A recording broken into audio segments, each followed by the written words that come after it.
experts scratching their heads, objects that seem impossible, out of place, or simply beyond explanation. These mysterious relics, found tucked away in ancient tombs, hidden beneath layers of earth, or submerged beneath waves for thousands of years, refuse to give up their secrets easily. Today we're exploring 20 of history's most puzzling artifacts, perfectly crafted swords that have stayed sharp and rust-free for thousands of years, strange ancient discs whose purposes remain unclear, daggers forged from fallen meteorites, dusty scrolls filled with unknown symbols, and ancient technology we still don't understand. Each one has sparked theories, debates, and countless attempts to uncover their origins. We'll look at what makes these artifacts special, strange, or downright baffling. As always with our videos, the visuals are here to provide extra context, but they're not necessary. So whether you're watching closely or just listening in the background, settle in, grab a snack, relax, and enjoy the fascinating stories behind these puzzling objects. Now let's explore 20 ancient discoveries we simply can't explain. In the world of archaeology, many discoveries are straightforward. Beautiful pottery, golden jewelry, or perhaps a clear-cut royal tomb. But occasionally, archaeologists find something so strange and out of place, it feels as though the past itself is teasing us.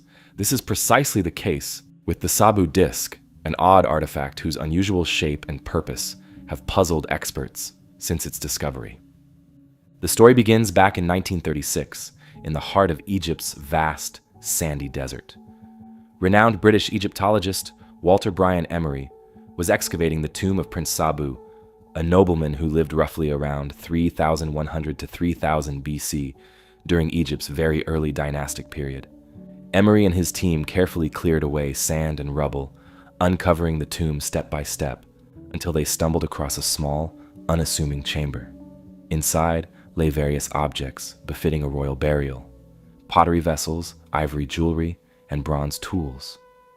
Yet resting quietly among these familiar items was an artifact that immediately stood out, a peculiar disc, unlike anything previously seen. Carved meticulously from a single block of schist, a soft yet delicately layered stone, this artifact, now known as the Phaistos Disc, looked anything but ordinary. Measuring roughly 61 centimeters in diameter, it was surprisingly thin and fragile, considering the hardness of stone. But even more intriguing was its curious shape. At the center was a hole, surrounded by 3 thin, gracefully curved blades, evenly spaced and delicately tapered. The entire disc rested on a slender rim, elevating it slightly from whatever surface it was meant to sit upon. To visualize it clearly, imagine a steering wheel combined oddly with a propeller, something you'd expect more from a modern workshop rather than an ancient Egyptian tomb. Its craftsmanship was undoubtedly sophisticated, reflecting a high degree of skill. Whoever created this disc didn't just possess talent. They understood how to handle stone delicately, carving precise curves and maintaining perfect symmetry. Given its unique appearance, the Phaistos Disc quickly attracted attention, and equally quickly, experts began speculating about its purpose. Archaeologists, historians, and even enthusiasts from various backgrounds have offered theories ranging from the plausible to the downright imaginative. One of the most common theories suggests that the disc might have served a ceremonial or symbolic function. Ancient Egypt, after all, was a culture steeped in symbolism, and artifacts often represented ideas or beliefs rather than practical everyday use. The disc's careful construction and unusual form could represent a symbolic vessel, perhaps something that held ritual significance or was displayed during special occasions or ceremonies. However, skeptics of this theory point out that ceremonial items usually carry clearer symbolism or are accompanied by imagery or hieroglyphs, helping experts decipher their meaning. Yet, the Phaistos Disc bears no inscriptions, no known symbolic carvings, nothing that explicitly identifies its purpose. Thus, if it were indeed ceremonial, its meaning is deeply hidden or lost entirely. This absence of clear symbolism has led other experts to propose a more practical function. Some suggest it might have been a mechanical component, perhaps part of a larger device. Its carefully balanced shape and blades indeed give it an appearance reminiscent of a fan or propeller. Supporters of this idea propose it could have been attached to a central axle, spinning as part of some ancient mechanism, perhaps for mixing or ventilating air. Although fascinating, this theory struggles with historical context. As far as we know, no mechanical devices or similar rotating artifacts have been found from such an early period in ancient Egypt, leaving this hypothesis speculative at best. On the more conservative side, some archaeologists have suggested it might simply be a decorative object, an impressive display piece made by an artisan demonstrating skill, wealth, or status. Ancient Egyptians were fond of creating objects solely for their aesthetic beauty, or as a symbol of power, without any additional practical function. However, critics of this theory ask a valid question. Why create something so intricate, so delicate, and so technically demanding merely as decoration? The disc's complexity seems excessive for something that simply sat on a shelf or adorned a tomb. Adding further to its mystery, modern engineers and stone carvers have weighed in, attempting to recreate the disc using only ancient techniques and tools. These attempts highlight just how challenging the Sabu disc's craftsmanship is. Achieving the precise curves, uniform thickness, and overall balance is not only time-consuming, but incredibly difficult, even with modern equipment. This raises intriguing questions about the skills and techniques of early Egyptian artisans, hinting that their knowledge of stone carving was far more advanced than previously thought. Today, the Sabu disc resides in Cairo's Egyptian Museum, displayed prominently yet quietly puzzling visitors and researchers alike. Despite numerous studies and countless hours of debate, its true purpose remains unknown, making it one of ancient Egypt's genuine unsolved mysteries. Visitors to the museum often pause by the glass case, peering thoughtfully at this odd stone disc, captivated by its strange elegance, and quietly amused by its defiance of clear explanation. For archaeologists and historians, the Sabu disc represents both the joy and frustration inherent in their work. Each new artifact offers a piece of the puzzle, a window into ancient life. Yet occasionally, artifacts like this one appear, pieces that refuse to fit neatly, challenging our understanding and reminding us how much still lies undiscovered. Perhaps someday, another excavation in the shifting sands of Egypt might unearth a similar object, shedding new light on the Sabu disc's intended purpose. Until then, this curious artifact patiently awaits an answer, a silent reminder that our ancestors possessed abilities, ideas, and intentions we have yet to fully grasp. Whatever its true purpose, ceremonial object, mechanical part, or simply an artisan's masterpiece, the Sabu disc remains undeniably fascinating. It stands in the intersection between what we know and what remains unknown, a testament to human creativity and an enduring mystery that will continue to tease our curiosity from behind its museum glass for centuries to come. The Gujian sword is an artifact from ancient China that has fascinated historians and researchers since its discovery. It emerged unexpectedly during archaeological excavations in 1965 near Jingzhou, in China's Hubei province. Archaeologists uncovered the sword within a tomb dating back to the Spring and Autumn period, 771 to 476 BC, associated with the ancient state of Chu. While many objects from this era typically show heavy corrosion, this sword was found remarkably preserved, sealed in a wooden scabbard, and housed within a tomb chamber alongside bronze and jade artifacts. The sword itself measures approximately 55 centimeters in length, weighing just under a kilogram. Crafted from bronze, it has maintained extraordinary sharpness despite being buried underground for roughly 2,500 years. During initial examinations, experts discovered that the blade could easily cut through stacks of paper, demonstrating sharpness rarely preserved in bronze artifacts from similar periods. Additionally, its surface showed minimal signs of corrosion, making its preservation particularly unusual. Researchers have carefully analyzed the sword's metal composition to understand how it resisted decay. They found it was crafted from a bronze alloy consisting mainly of copper with smaller amounts of tin and trace amounts of lead, iron, and sulfur. Metallurgical studies suggest that this specific combination of elements contributed significantly to its resistance to rust and helped maintain its sharpness. While advanced for its time, similar bronze compositions have been noted in other Chinese artifacts, suggesting skilled metallurgical knowledge among artisans during that era. Apart from its practical characteristics, the Gujian sword displays intricate decorative features. The surface is finely patterned with geometric shapes, including diamond-like motifs and symmetrical designs that were typical of elite bronze objects from ancient China. Notably, near the sword's handle, 8 ancient Chinese characters were found clearly engraved. These inscriptions translated to, "King of Yue made this sword for personal use," strongly linking the artifact to Gujian, an influential ruler of the Yue state who reigned from around 496 to 465 BC. This direct historical connection has made the sword an especially valuable find for historians studying China's early dynastic history. King Gujian was a significant historical figure, known primarily for his determination and military prowess. Historical texts describe Gujian as a ruler who endured years of hardship following defeat in battle against the rival state of Wu. After years of careful planning, Gujian eventually restored Yue's power and prominence. A finely crafted sword such as this likely symbolized royal authority, wealth, and possibly military strength. However, it's unclear whether Gujian himself personally used the sword in battle, or if it served primarily ceremonial functions, as a status symbol, or as an object presented to demonstrate his wealth and power.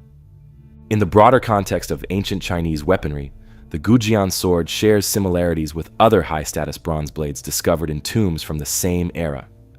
Elite burials often included meticulously crafted weapons to signify the deceased's high rank. Comparisons to other contemporary swords suggest the Gujian sword's remarkable preservation might have resulted from an exceptional burial environment. The tightly sealed wooden scabbard and favorable conditions within the tomb likely contributed significantly to its survival, limiting its exposure to moisture and air. The ancient metalworking techniques that created this sword remain partly mysterious, but archaeologists recognize the sophistication of artisans from the period.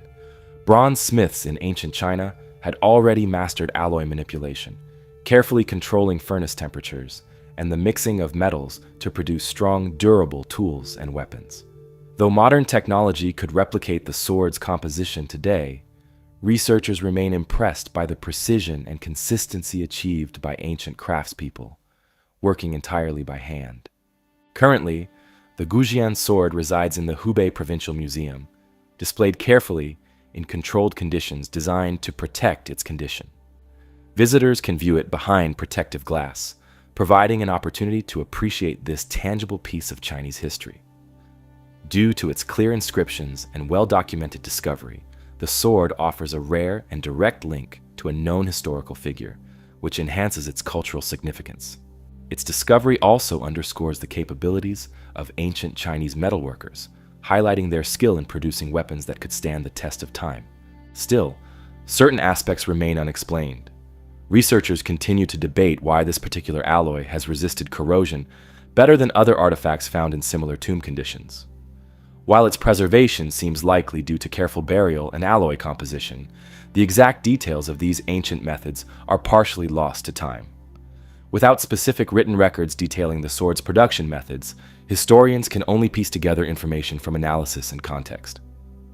Today, the Gujian sword stands as an important cultural artifact for China, reflecting both historical craftsmanship and the complexity of the ancient society that produced it. Although its durability and sharpness attract attention, its real value lies in the clear historical connections it provides.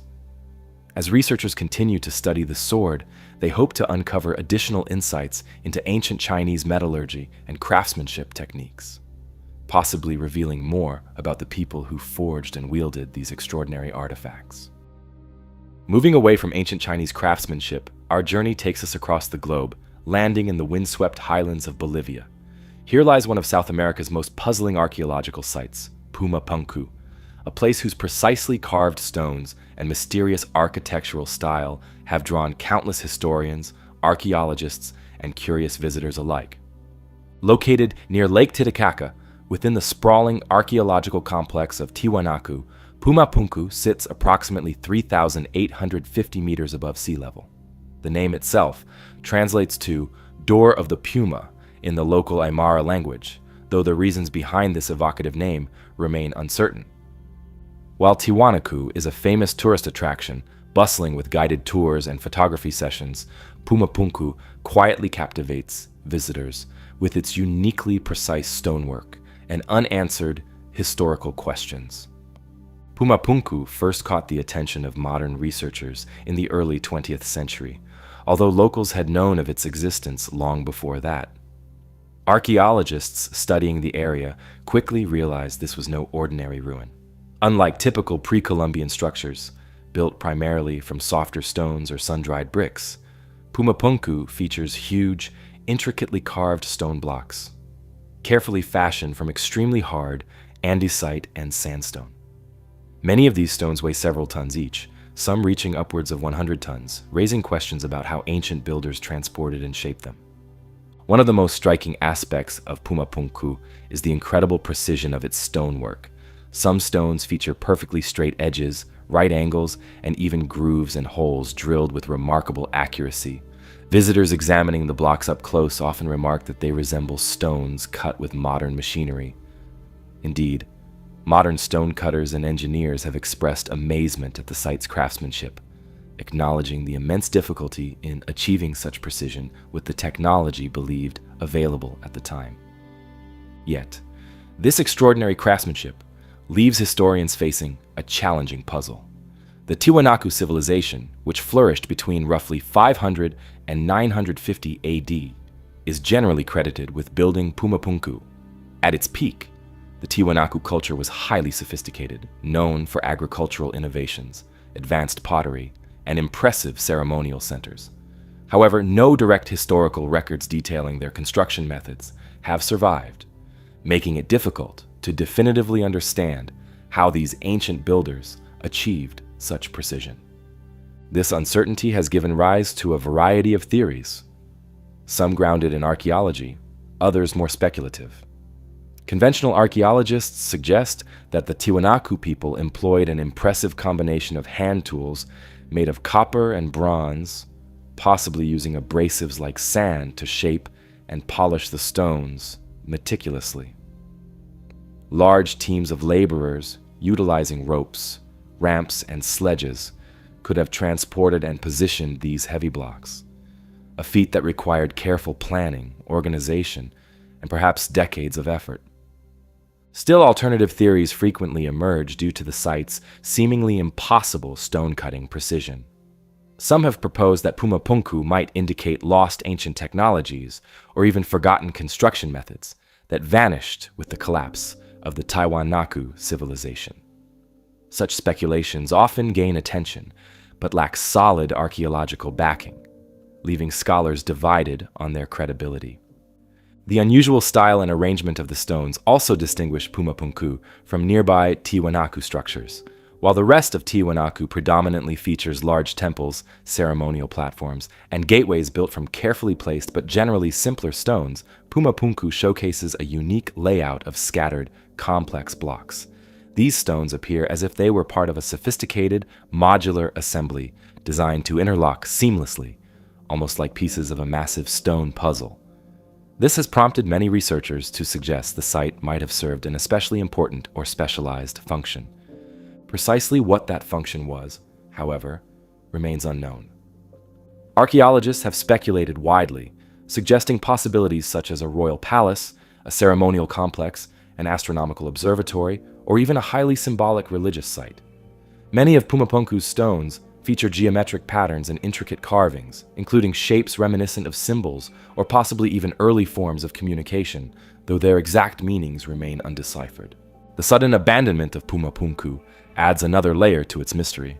Around the 10th century, the Tiwanaku civilization inexplicably collapsed, leaving behind unfinished construction projects and abandoning established settlements. Climate change, drought, internal conflict, and resource depletion are among the most cited reasons by historians studying Tiwanaku's fall. Yet, without clear historical records, pinpointing the exact cause for abandonment remains difficult. Today, visitors to Pumapunku can observe partially finished stone blocks and scattered building materials, a silent testament to the abrupt halt of construction. Culturally, Pumapunku holds significant value in Bolivia, recognized as a heritage site representing the advanced engineering and organizational capabilities of pre-Columbian civilizations. Its stones have influenced contemporary Bolivian culture, inspiring admiration for indigenous historical achievements and contributing to national pride. The Bolivian government and various cultural organizations have made efforts to protect and preserve the site, ensuring its continued study and appreciation. The site's unexplained aspects also attract considerable global attention. Documentaries, books, and numerous online forums discuss Pumapunku frequently, each contributing different theories and interpretations.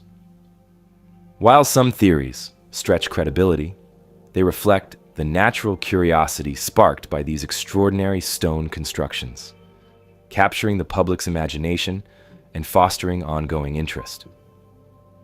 Comparing Pumapunku to other notable ancient sites worldwide, we see similarities and differences that provide valuable context. For instance, structures like Stonehenge in England, or the massive stone walls at Sacsayhuaman in Peru, also required impressive feats of engineering and organization. Yet, Pumapunku stands out due to its intricate, machine-like precision and modular appearance, distinguishing it even among remarkable ancient sites. Modern technological studies, including laser scanning and detailed archaeological surveys, have offered additional insights, but have yet to provide definitive answers. Researchers using advanced methods confirm the precision of Pumapunku's stone carvings, but cannot fully explain how such accuracy was achieved. Today, as archaeologists continue excavations and studies at Pumapunku and the broader Tiwanaku complex, they hope to uncover additional clues that may someday solve its puzzles. Until then, this remarkable Bolivian site continues to captivate, inviting both serious academic inquiry and the casual curiosity of visitors worldwide, each drawn by the same desire to understand just how and why these ancient stones were shaped, assembled, and ultimately left behind. Shifting away from the high-altitude mysteries of Bolivia, we now travel across the Atlantic and into Europe, specifically to central Germany. Here, beneath rolling hills and farmland, archaeologists stumbled upon one of the most intriguing Bronze Age artifacts ever discovered, the Nebra sky disk. Unlike monumental stone structures, the disk's significance lies in its detailed depiction of celestial bodies and the mysteries surrounding its origin and use. In 1999, treasure hunters armed with metal detectors were exploring the Ziegelrode forest near the town of Nebra in Saxony-Anhalt, Germany. Rather than ancient coins or common metal relics, their equipment alerted them to something far more unusual. Buried approximately 30 centimeters underground was a peculiar bronze disc, measuring around 32 centimeters in diameter, with shimmering gold symbols arranged across its surface. The disc soon found its way onto the black market, quietly exchanging hands among antiquities dealers. Luckily, authorities intervened in 2002, recovering it through a carefully planned sting operation in Basel, Switzerland. Once in the hands of researchers, it quickly became clear this object was no ordinary Bronze Age find. It was something remarkable. Visually, the Nebra sky disk is striking. Its face is primarily bronze, adorned with gold inlays depicting celestial symbols. Most prominent among these is a crescent moon and what appears to be a full moon or possibly the sun.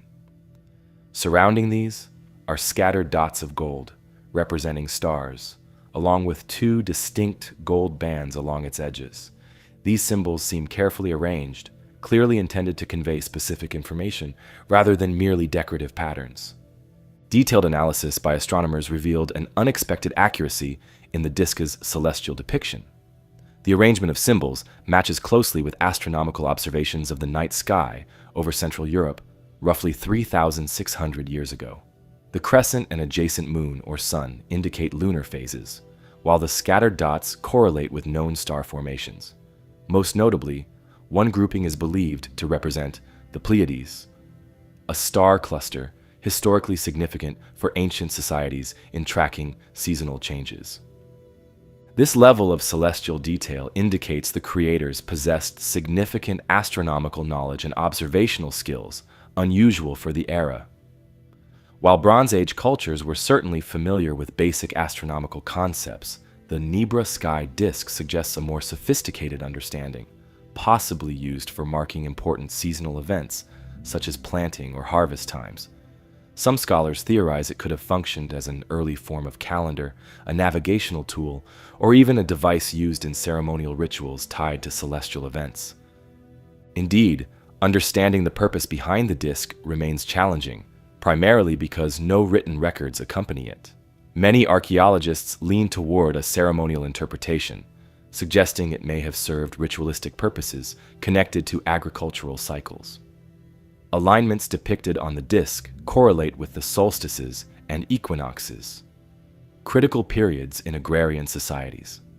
Ceremonies and rituals during these times were common, celebrating agricultural productivity and seasonal cycles.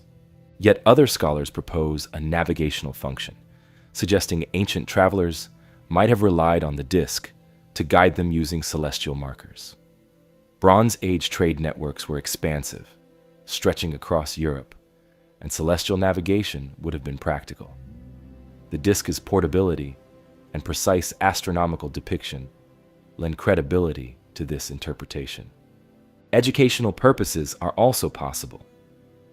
Ancient societies often sought to pass down critical knowledge about farming, hunting, and survival through oral storytelling or visual representations. The Nebra sky disk could have served as a teaching tool, illustrating the movement of celestial bodies to younger generations in an easily understandable way.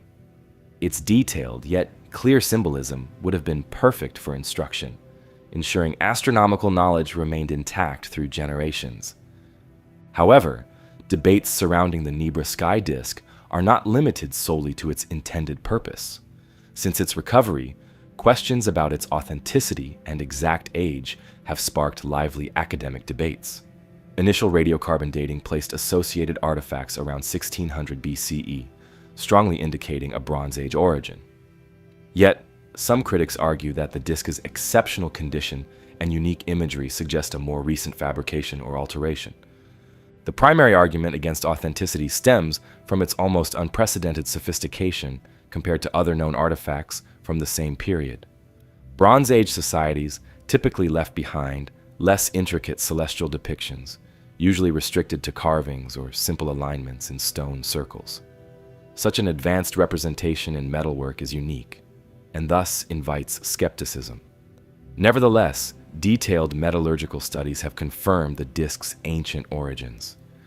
Chemical analysis identified the bronze alloy and gold sources as consistent with known Bronze Age mining and metallurgy practices in the region. Adding weight to its authenticity are the other artifacts found alongside the disk: bronze swords, axes, and bracelets, all convincingly dated to the same period. Archaeological excavations conducted after the initial recovery also verified the original find site, further solidifying the disk's historical authenticity. Today, the Nebra sky disk resides in the State Museum of Prehistory in Halle, Germany, where it is displayed prominently. Visitors to the museum can view it behind protective glass, illuminated carefully to highlight its delicate gold detailing. The disk has become a cultural icon, celebrated as a remarkable symbol of Bronze Age knowledge and skill. It features prominently in exhibitions and educational programs, emphasizing its importance for understanding early European societies. The Nebra sky disk also draws comparisons to other significant ancient celestial artifacts worldwide. It shares similarities with the Antikythera mechanism discovered off the Greek coast, another object highlighting unexpected ancient astronomical knowledge. Although separated by centuries and cultural contexts, both objects suggest sophisticated celestial observation was a widespread practice in the ancient world, not restricted to well-known civilizations such as Egypt or Mesopotamia. Despite extensive studies and careful preservation, certain mysteries around the disk remain unresolved. For instance, who exactly created the disc? The culture associated with its construction remains uncertain, as multiple groups inhabited the region during that era. Similarly, how exactly the creators acquired such precise astronomical knowledge continues to intrigue researchers. Ongoing studies combining astronomy, archaeology, and historical research hope to clarify these remaining questions. Ultimately, the Nebra Sky Disk's value lies in its concrete historical insights. It demonstrates clearly that Bronze Age societies in Europe had deeper knowledge of astronomy than previously understood, reshaping historical assumptions about the sophistication of these ancient communities. The disk's discovery also highlights the importance of protecting archaeological sites from illicit activities, as looting could have easily led to this remarkable artifact being lost forever. For now, museum visitors and researchers alike continue to marvel at the Nebra Sky Disk's celestial imagery and craftsmanship, aware that its precise origins and purpose may remain partially hidden. Yet, this uncertainty only enhances its allure, making it one of Europe's most intriguing archaeological discoveries. Traveling from the rolling hills of central Germany to the sun-baked sands of Egypt, we encounter yet another archaeological enigma, the massive black sarcophagi found within the Serapeum of Saqqara. Located near the Step Pyramid of Djoser, the Serapeum is a network of underground tunnels and chambers carved into the bedrock, designed specifically to house these enormous granite coffins. Since its discovery, this subterranean labyrinth has fascinated archaeologists and puzzled visitors alike, primarily because of the sheer scale, complexity, and precision of the sarcophagi stored within. The Serapeum was initially uncovered in 1850 by French archaeologist Auguste Mariette. Mariette had been searching for ancient Egyptian artifacts when he stumbled upon a mysterious avenue of sphinxes, leading him directly to the hidden underground complex. Excavating deeper into the tunnels, his team unearthed one of the most extraordinary and unexpected finds in Egyptian archaeology: 24 gigantic sarcophagi carved from single blocks of granite or basalt, each weighing anywhere from 60 to over 100 tons. What immediately stood out about these coffins wasn't just their immense size, but their incredible craftsmanship and near-perfect symmetry. Each sarcophagus was precisely cut and polished, featuring flawless edges, straight lines, and smooth surfaces, almost as if shaped by modern machines.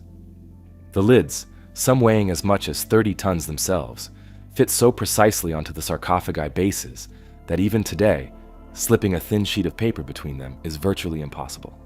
Historians quickly identified the Serapeum as a burial place associated with the sacred Apis bulls, an animal revered in ancient Egypt as a manifestation of the god Ptah. Upon their death, these revered bulls were mummified and ceremonially buried. Initially, archaeologists assumed the massive sarcophagi were simply elaborate burial chambers meant for these sacred bulls. However, the mystery deepened when researchers opened several of these coffins, only to discover they were empty, with no sign of bull remains, inscriptions, or offerings typically found in Egyptian tombs. This curious emptiness has sparked debates among Egyptologists and historians about the actual purpose behind the Serapeum's monumental sarcophagi. The traditional viewpoint holds that these were indeed intended for ceremonial burials.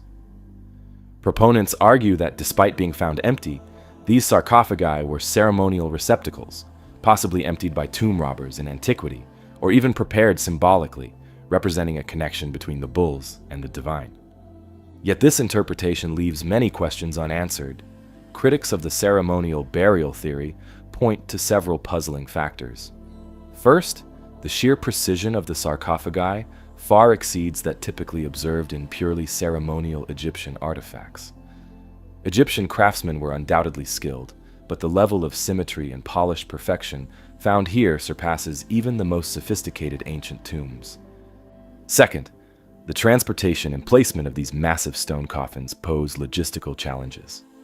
With some sarcophagi weighing over 100 tons, moving them through narrow underground corridors and positioning them accurately within the chambers required methods and engineering skills that remain uncertain today. This has given rise to alternative theories proposing that the sarcophagi might have had more functional purposes, possibly technological rather than purely ceremonial.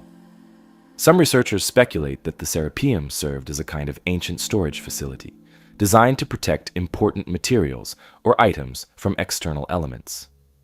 Proponents suggest that the precision construction and airtight sealing could have been intentional, possibly used to store organic substances, precious texts, or ceremonial objects intended to be protected indefinitely.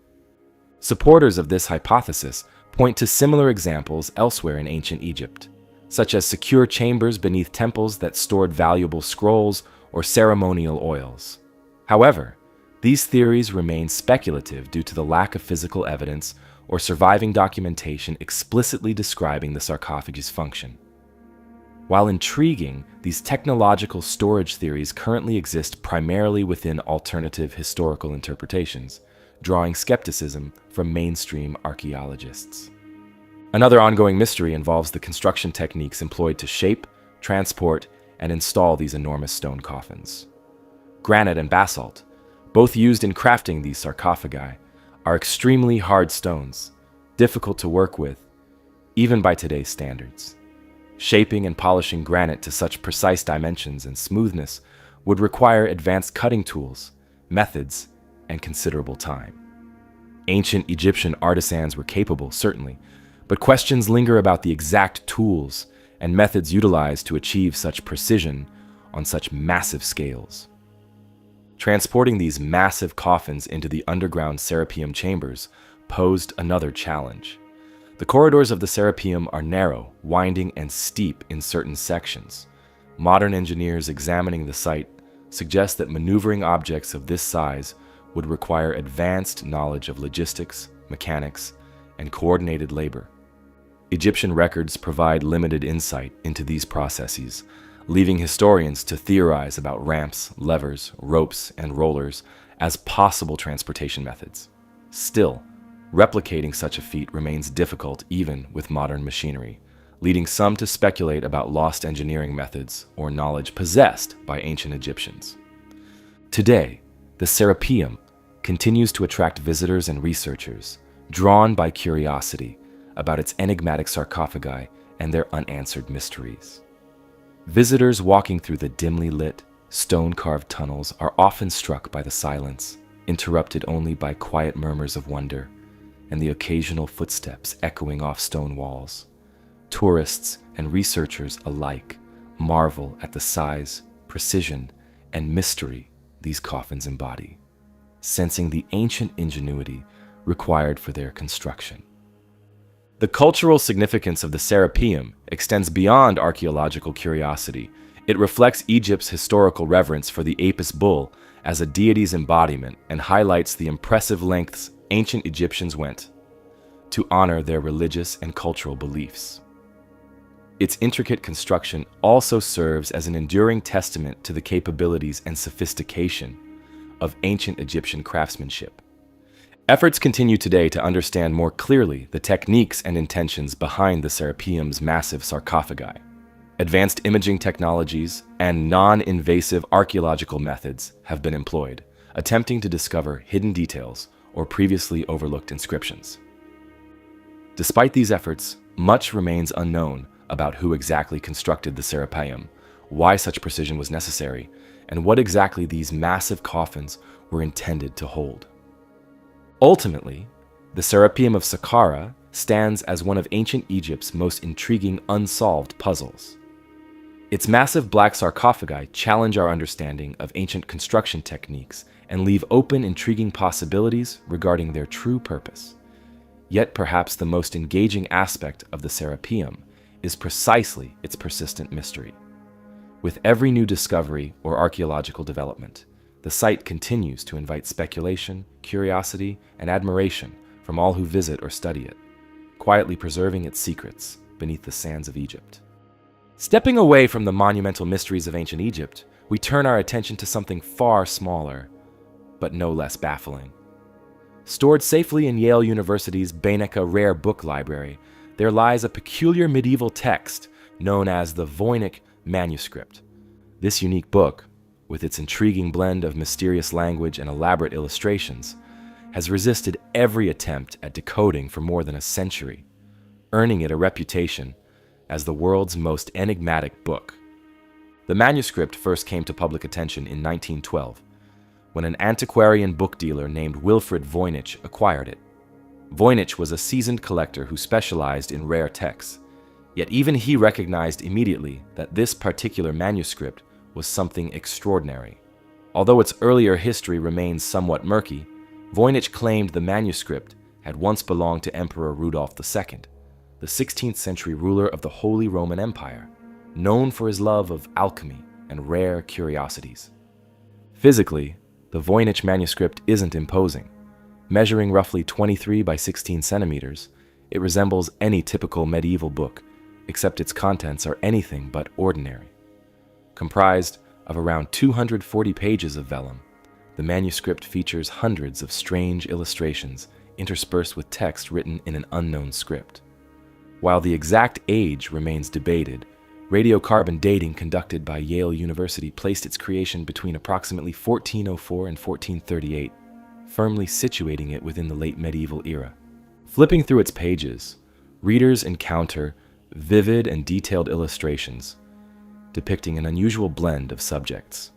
There are drawings of exotic-looking plants, intricate astronomical diagrams, bizarrely shaped creatures, and even elaborate bathing scenes featuring groups of unclothed figures engaging in activities within complex networks of pipes and pools. Many of these images seem familiar, yet subtly distorted, as if viewed through the lens of another world entirely. But perhaps more puzzling than the illustrations themselves is the manuscript's text. The script, often referred to as Voynichese, consists of carefully formed characters that resemble alphabetic letters. They flow neatly across the pages, arranged in paragraphs and short captions accompanying the illustrations. The writing looks like it should be easily readable. However, when linguists and cryptographers have attempted to decode it, they've repeatedly hit dead ends. No known language or code has matched its patterns convincingly, and despite decades of dedicated research, it stubbornly refuses interpretation. Naturally, this persistent mystery has sparked considerable speculation among historians, cryptographers, and curious amateurs alike. Theories about the Voynich manuscript's origins and purpose range widely, from scholarly analysis to imaginative conjecture. One popular theory suggests the manuscript could be written in an intentionally coded language, a cipher or secret code created to conceal sensitive information. The medieval period was full of intrigue, alchemical secrets, and religious conflicts, and encryption was commonly employed by those wishing to hide knowledge. Some researchers have proposed that the manuscript might contain alchemical recipes, medical remedies, or astronomical knowledge concealed to protect the author's insights. Yet, despite rigorous attempts employing advanced computer-aided cryptographic analysis, no one has conclusively cracked its code. Another possibility is that the manuscript represents the remnants of a lost language, or previously undocumented dialect. Europe's medieval period was linguistically diverse, and some languages and scripts have undoubtedly been lost to history. The illustrations, especially those depicting plants, seem plausible as attempts to document real botanical specimens, perhaps suggesting a scientific or medicinal context. However, despite identifying similarities between some illustrations and known plants, botanists have struggled to definitively link them to real species, leaving open the possibility that the illustrations depict imaginary or symbolic flora. In recent decades, a more skeptical viewpoint has emerged, suggesting the Voynich manuscript may simply be an elaborate hoax. Advocates of this theory propose that a medieval or Renaissance-era individual deliberately created the manuscript to deceive or entertain, inventing an imaginary language and fantastical images as an intellectual or artistic exercise. Historians acknowledge that medieval society was no stranger to cryptic texts, artistic hoaxes, and carefully constructed puzzles. But critics argue the sheer effort required to craft such an extensive and detailed manuscript without a clear audience or purpose seems implausible. More colorful theories occasionally surface, connecting the manuscript to lost civilizations, alien encounters, or secret societies, though these lack concrete evidence and tend to receive less serious academic attention. Still, their persistence illustrates the widespread fascination and imaginative speculation the manuscript continues to inspire. Modern researchers haven't been idle in attempting to unravel the Voynich manuscript's mysteries. In recent years, teams of linguists, cryptographers, and historians have applied advanced computational analyses to the text. In 2019, researchers from the University of Bristol published a study suggesting the text showed linguistic patterns consistent with genuine languages rather than random gibberish. Despite this promising insight, no translation emerged. In 2020, another prominent attempt made headlines when German Egyptologist Rainer Hannig proposed that the manuscript was written in Hebrew script, encoded using a complex cipher. Hannig's claim briefly raised hopes of a breakthrough, but other scholars quickly pointed out serious flaws, leaving the manuscript as undeciphered as ever. Advances in artificial intelligence and computational linguistics have brought new tools to the table, allowing researchers to analyze the manuscript's linguistic structure and patterns more thoroughly than ever before. Some studies suggest that Voynichese behave similarly to natural languages, with consistent word frequencies and recurring structures. Yet despite these promising findings, an accurate translation or interpretation continues to elude even the most sophisticated modern techniques. Today, the Voynich manuscript remains safely housed at Yale, carefully preserved under climate-controlled conditions. Public interest remains high, and the manuscript attracts curious scholars, amateur cryptographers, and the occasional conspiracy theorist alike. The Beinicke Library frequently receives inquiries, requests for images, and even suggested translations from around the world, highlighting the enduring fascination this strange text inspires. Interestingly, the manuscript's significance extends beyond its linguistic mysteries. Scholars value it as a cultural artifact, a tangible example of medieval bookmaking, artistic style, and intellectual curiosity. Detailed studies of its illustrations reveal fascinating insights into medieval iconography, cultural symbolism, and perceptions of the natural world. Regardless of whether its text ever becomes readable, the manuscript offers a valuable window into the medieval imagination. Currently, the Voynich manuscript continues to inspire academic interest and study. Linguists, historians, and cryptographers regularly convene at conferences and workshops dedicated to unraveling its mysteries. Digital scans and detailed photographs are widely accessible online, enabling collaborative research among global experts. Each year, new hypotheses and analyses emerge, fueling hopes for eventual clarity. Yet despite intensive study, many fundamental questions remain. Who created this manuscript, and why? Is its text genuinely meaningful or deliberately nonsensical? Can modern cryptographic or computational methods ultimately decipher it, or will it remain permanently unreadable? Moving from the puzzling pages of the Voynich manuscript, we return to Egypt, a civilization whose craftsmanship frequently astonishes, especially when we consider their earliest artifacts. Among the most impressive of these early Egyptian relics are the pre-dynastic granite vases, small yet extraordinary objects that showcase astonishing precision and craftsmanship far ahead of their time. These elegant vases date back as far as 5,000 years ago, predating even the famous pyramids. Many were discovered during excavations in the late 19th and early 20th centuries, often placed carefully within tombs alongside important Egyptian nobles and elites. The artifacts themselves are beautiful, perfectly proportioned stone vessels, crafted primarily from granite, diorite, basalt, and other incredibly hard stone types. What immediately stands out is their delicate symmetry and flawless construction, displaying a level of precision typically associated with later historical periods. One of the most notable features of these vases is their extremely thin walls, often measuring mere millimeters thick. When considering the hardness of granite and similar stones, achieving such thinness without cracking or breaking would have required considerable skill and care.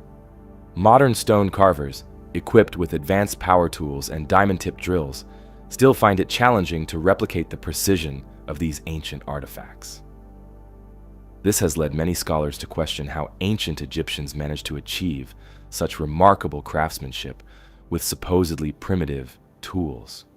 Historians have carefully studied surviving ancient Egyptian toolkits, discovering copper chisels, stone mallets, and flint drills among their typical equipment.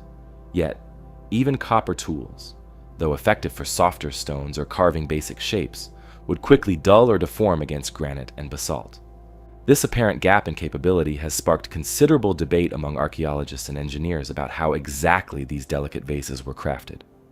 Theories often center around the use of abrasive materials, such as sand or crushed quartz, combined with copper drill bits to gradually hollow out and smooth these tough stones. Experimental archaeology has provided useful insights into possible ancient techniques. Modern researchers have recreated these vases using basic copper tools paired with abrasive sand and water, gradually grinding down the hard stone.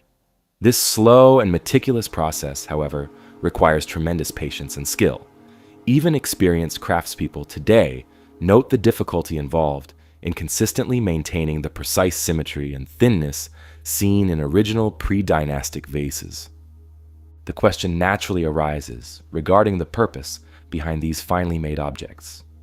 Given their frequent discovery in elite tombs, some archaeologists suggest they served primarily as ceremonial or funerary items. Ancient Egyptians held strong beliefs about the afterlife, often burying their dead alongside objects intended to be useful in the next world. These stone vases may have contained oils, perfumes, or other valuable substances offered as grave goods, symbolizing wealth and status, while their delicate craftsmanship demonstrated reverence and respect for the deceased.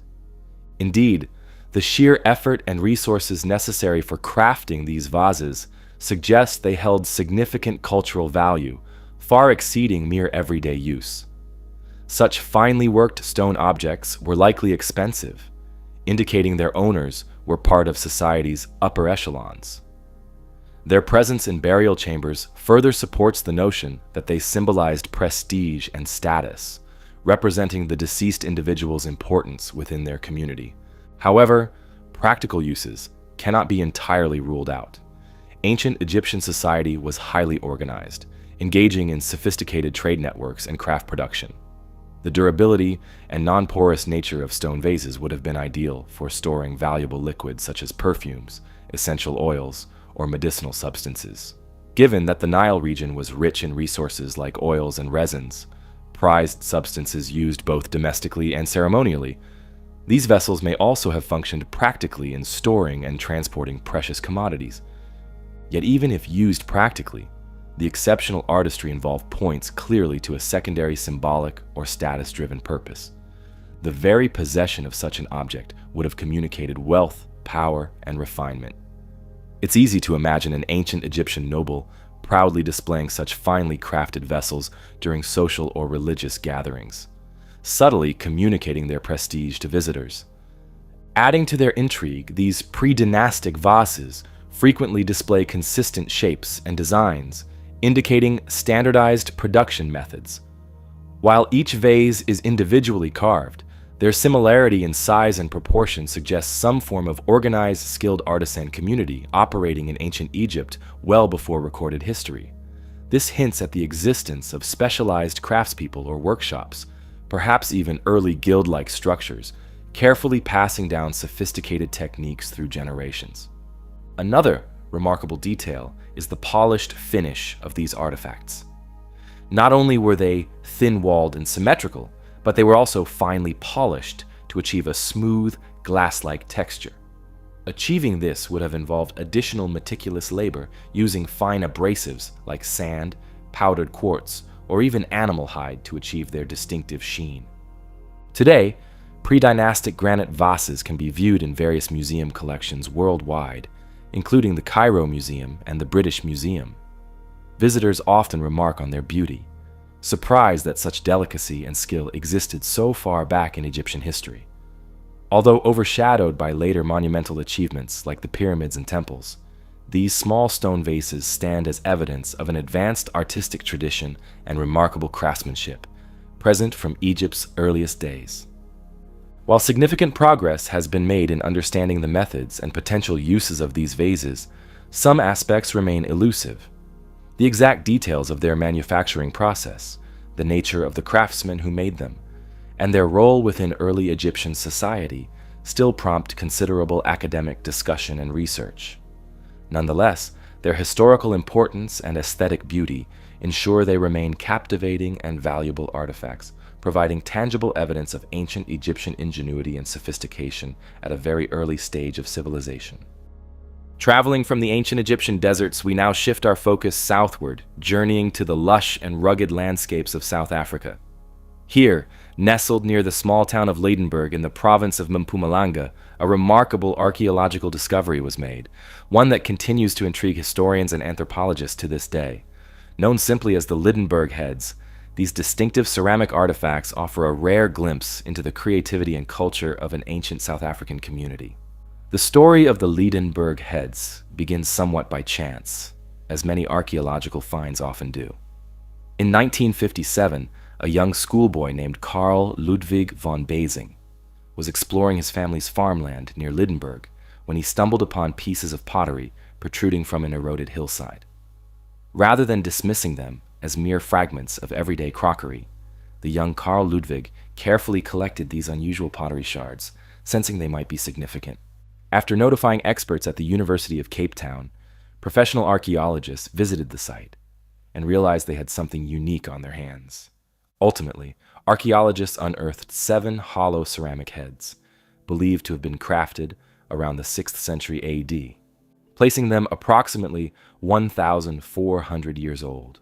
The heads vary in size, the largest being roughly life-sized, while others are smaller and more compact. Each head is constructed from carefully molded clay, fired to durability, and features distinctly detailed facial characteristics. Prominent eyes, clearly defined noses, and expressive mouths give the artifacts striking personalities, even though their precise function remains uncertain. A particularly captivating aspect of the Leidenburg heads is their decoration. Detailed patterns cover their surfaces, created using clay strips and tiny punctures, likely made with sharpened tools or sticks.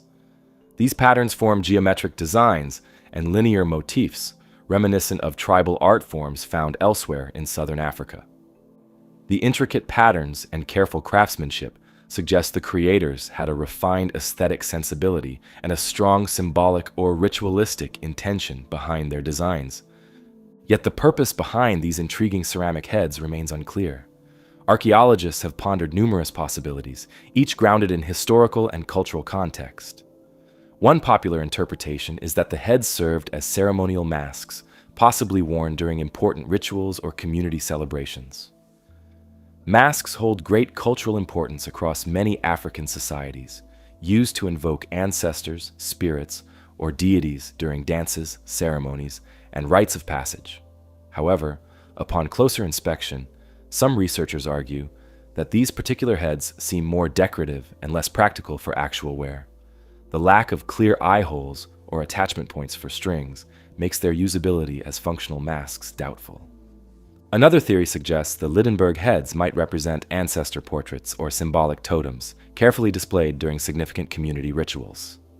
In many African traditions, representing ancestors through art or sculpture is a powerful way to honor lineage, communicate with the spiritual world, or reinforce community identity.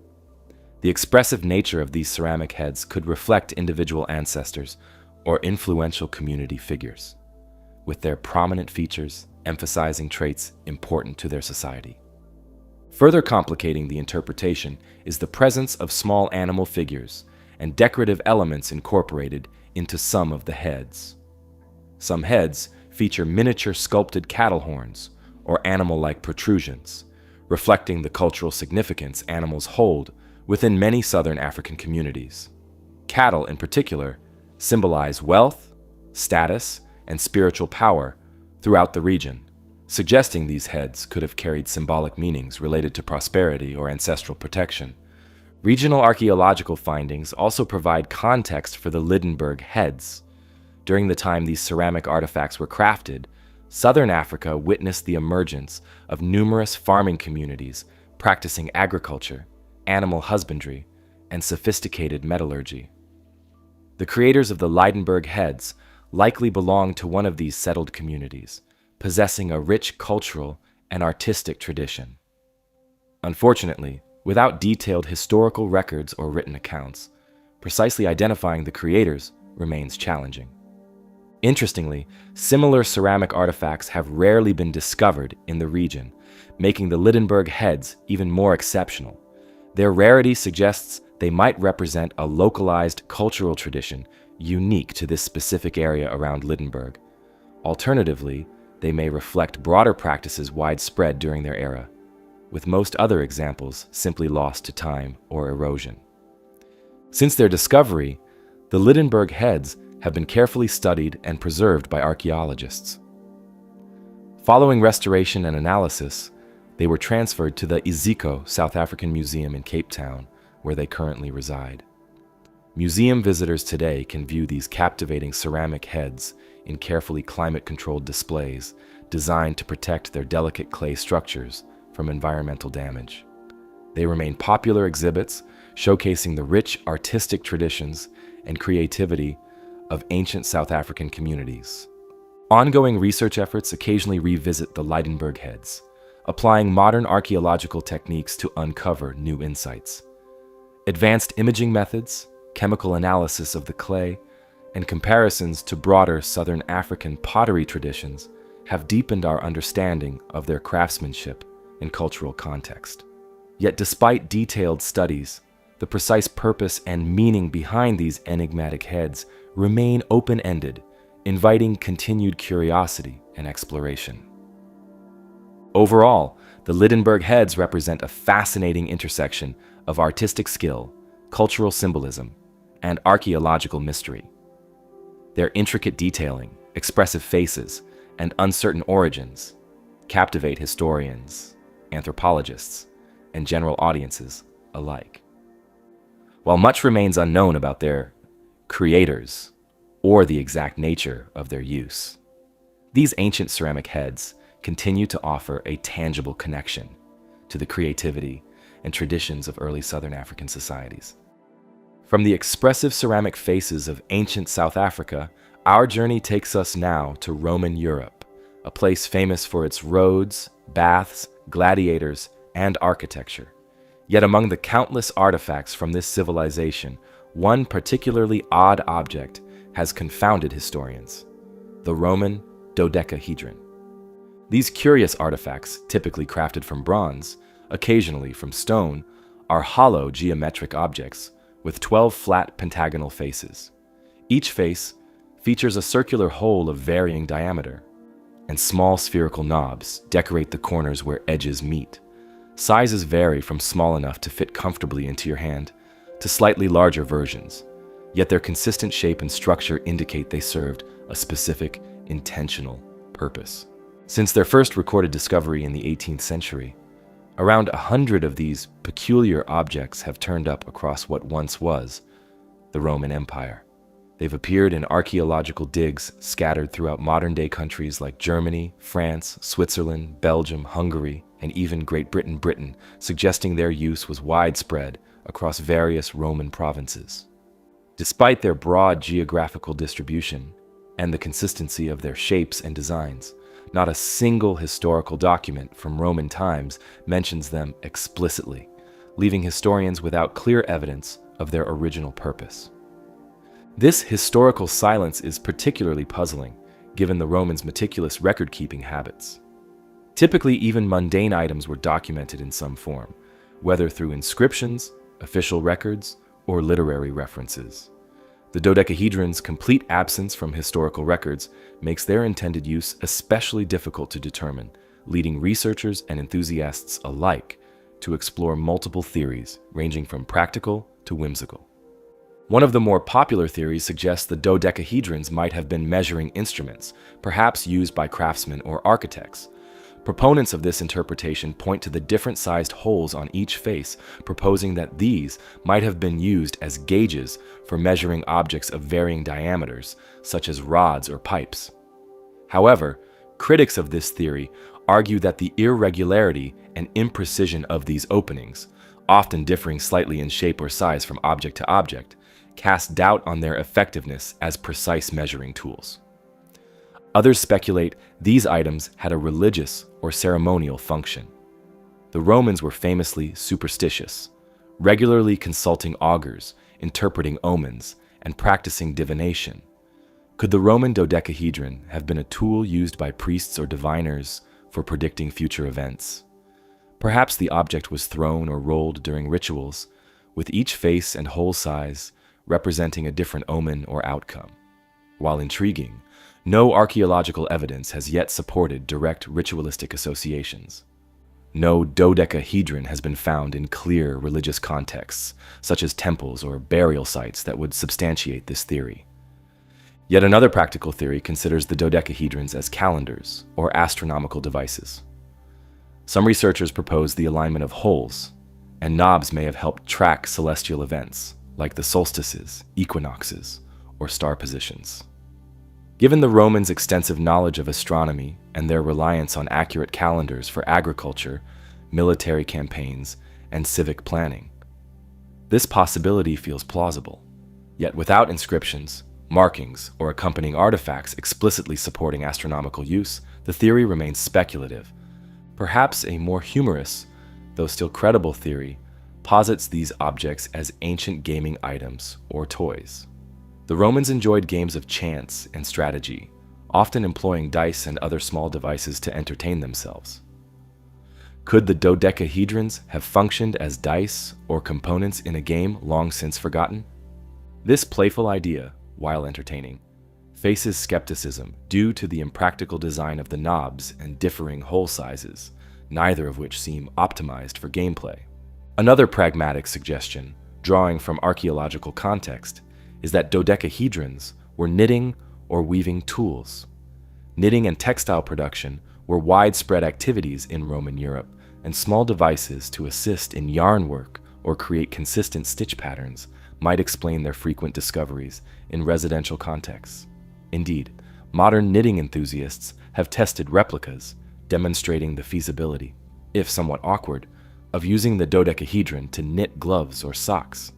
This theory, though practical, lacks supporting imagery or textual evidence linking Roman textile production explicitly to the artifacts.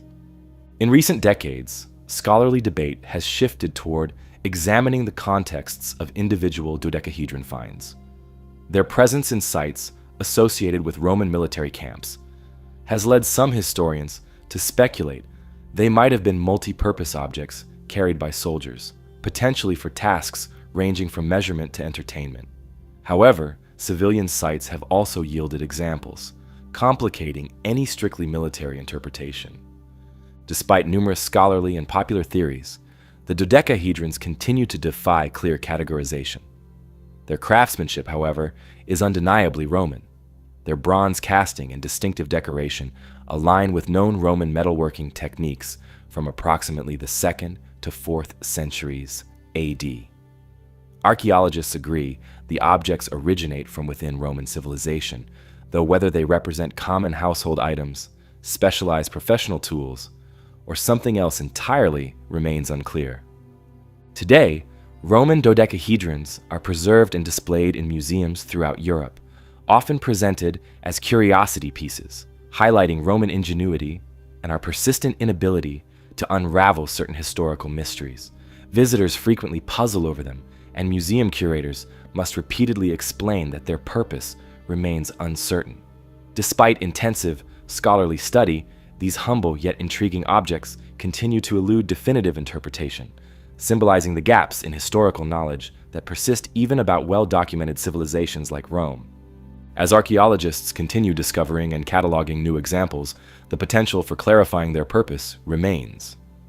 Perhaps someday, A Roman dodecahedron will appear in a context providing clearer clues, maybe alongside tools, textiles, gaming pieces, or ritual items that finally unlock their secret. For now, though, these enigmatic Roman artifacts remain one of archaeology's quietly persistent puzzles, continuing to intrigue scholars, visitors, and anyone who encounters their peculiar shape and unyielding mystery. Stepping away from the puzzling geometry of Roman dodecahedrons, our exploration now turns to one of the oldest known narratives about human survival, a narrative found etched in clay by the ancient Sumerians. This artifact, known as the Ziusudra tablet, offers a glimpse into the earliest recorded versions of a familiar story, a great flood that threatened to extinguish humanity, and the lone man chosen to survive it. Ziusudra, the central figure of this ancient story, is often compared to biblical Noah. Both characters share striking similarities, including a devastating flood, divine warnings, and survival through the building of a great vessel. Yet, Ziusudra predates the biblical account by several centuries, making the tablet a critical piece of evidence showing how deeply rooted the flood myth is within ancient Mesopotamian culture. The Ziusudra narrative first emerged from a fragmented clay tablet discovered during archaeological excavations of the Sumerian city of Nippur, located in modern-day Iraq. The tablet itself is modest in appearance, carefully inscribed in cuneiform, an ancient wedge-shaped writing system used across Mesopotamia. Upon initial discovery, the fragmentary state of the artifact posed a challenge. Crucial sections of the text had deteriorated, leaving gaps that archaeologists and linguists continue to interpret and debate. Despite its incomplete condition, scholars quickly recognized the significance of the Ziusudra text. Dating back roughly to 1700 BCE, it provided crucial evidence of how deeply entrenched flood narratives were within ancient Near Eastern cultures. Sumerian civilization, considered one of the world's earliest advanced societies, laid foundations for later cultures such as the Babylonians, Assyrians, and eventually, the Hebrews. Thus, the Ziusudra narrative is regarded as one of the earliest written flood accounts, significantly preceding and potentially influencing later stories found in Babylonian epics and eventually the Hebrew Bible. In terms of content, the surviving portions of the Ziusudra tablet describe a divine warning given to Ziusudra, a righteous and pious king, about an impending catastrophic flood sent by the gods. The reasons for the gods' decision are not fully clear, but hints in the fragmented text suggest divine frustration with humanity's behavior, echoing similar themes seen later in Babylonian and biblical traditions.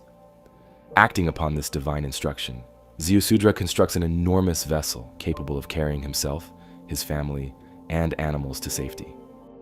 When the flood finally arrives, it ravages the earth, wiping out nearly all human life. After a period of enduring heavy storms and torrential rains, Ziusudra's vessel eventually comes to rest, and upon emerging, he performs rituals of thanks, dedicating offerings to the gods. As a reward for his obedience and piety, Ziusudra receives eternal life, a detail unique compared to many later flood narratives. The tablet's emphasis on divine reward aligns with common ancient Near Eastern motifs, in which loyalty and obedience toward deities lead to divine favor and blessings. One striking aspect of the Ziusudra narrative is its clear thematic continuity with flood myths across various cultures worldwide.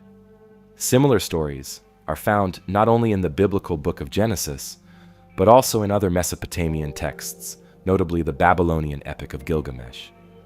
Additionally, cultures as geographically distant as the ancient Greeks, Native Americans, Chinese, and Australian Aboriginal peoples all have their own flood stories. The Ziusudra narrative thus holds critical value as evidence supporting the universality of flood myths, potentially reflecting a widespread ancient memory or storytelling tradition centered around real catastrophic events, such as regional flooding or natural disasters. Historically, Mesopotamia, land between the Tigris and Euphrates rivers, was highly susceptible to catastrophic flooding. Archaeological evidence confirms periodic massive flooding, capable of destroying entire cities and settlements. Such disasters would undoubtedly have become deeply embedded in collective memory, eventually evolving into mythological narratives passed down orally, and later captured in written forms, such as the Ziusudra tablet. This historical backdrop provides important context for interpreting the Ziusudra account. While its narrative may draw from real historical floods, scholars widely agree that the text functions primarily as a religious or moral allegory, emphasizing human vulnerability, divine authority, and the importance of obedience and piety. The inclusion of eternal life as a reward emphasizes the idea of divine reward for virtue, an influential concept in ancient societies. Yet, despite widespread scholarly acceptance of the Ziusudra narrative's mythological nature, debates continue regarding the extent to which it might reflect historical reality. Some researchers propose that the flood described may correspond to particularly catastrophic historical events, such as the flooding of the Persian Gulf at the end of the last ice age, or major river floods that would have devastated early Mesopotamian settlements. However, these remain speculative connections. Concrete historical correlation remains elusive due to fragmentary archaeological evidence. Moreover, uncertainties remain regarding the Ziusudra tablet's intended purpose. While clearly serving a narrative function, the tablet may have also had religious or ceremonial uses, potentially read or recited during rituals or festivals celebrating survival, renewal, or divine favor. Such religious and moral lessons embedded within the narrative would have reinforced communal values, promoting obedience to religious and societal norms. For visitors, encountering the Ziusudra tablet in museum exhibitions, the artifact evokes powerful imagery of an ancient world profoundly shaped by nature's forces, divine beliefs, and cultural storytelling. While its precise historical accuracy remains uncertain, its enduring cultural significance is clear. The Ziusudra narrative, through its survival over thousands of years, demonstrates humanity's persistent need to understand and explain catastrophic events, reflecting broader themes of survival, renewal, and the eternal human desire to connect with the divine. Transitioning from the ancient flood myths etched in Mesopotamian clay, our next journey brings us to medieval Japan, an era rich with tales of legendary warriors, powerful samurai clans, and, perhaps most intriguingly, the remarkable swords that defined them. Among countless famous blades of Japanese history, none stand out quite like the Tenka-goken, known as the 5 Heavenly Swords. These swords, considered masterpieces of Japanese metallurgy and craftsmanship, are steeped in legend, historical significance, and enduring mysteries about their whereabouts. In Japanese culture, swords have always been more than mere weapons. They hold deep, symbolic importance, representing honor, authority, and the soul of a warrior. The 5 heavenly swords are exemplary of this tradition. Crafted during Japan's Kamakura period, 1185 to 1333, these 5 blades were recognized not only for their exceptional quality, but also for the legendary stories and notable warriors connected to them. The swords comprising the Tenka-goken each bear their own unique names and storied histories: Dojigiri Yasutsuna, Mikazuki Munechika, Onimaru Kunitsuna, Juzumaru Tsunetsugu, and Odenta Mitsuyo. They were forged by some of the most revered swordsmiths in Japanese history, renowned for their skill in creating blades of both beauty and lethal practicality. This period was a golden age for Japanese swordmaking, where craftsmanship reached unprecedented levels of quality. Dojigiri Yasutsuna, perhaps the most famous of the 5, carries with it one of the most dramatic legends.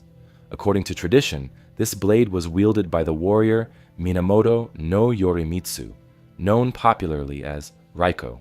Raiko is said to have slain the fearsome demon Shutendoji, who terrorized the area near Kyoto with this very sword.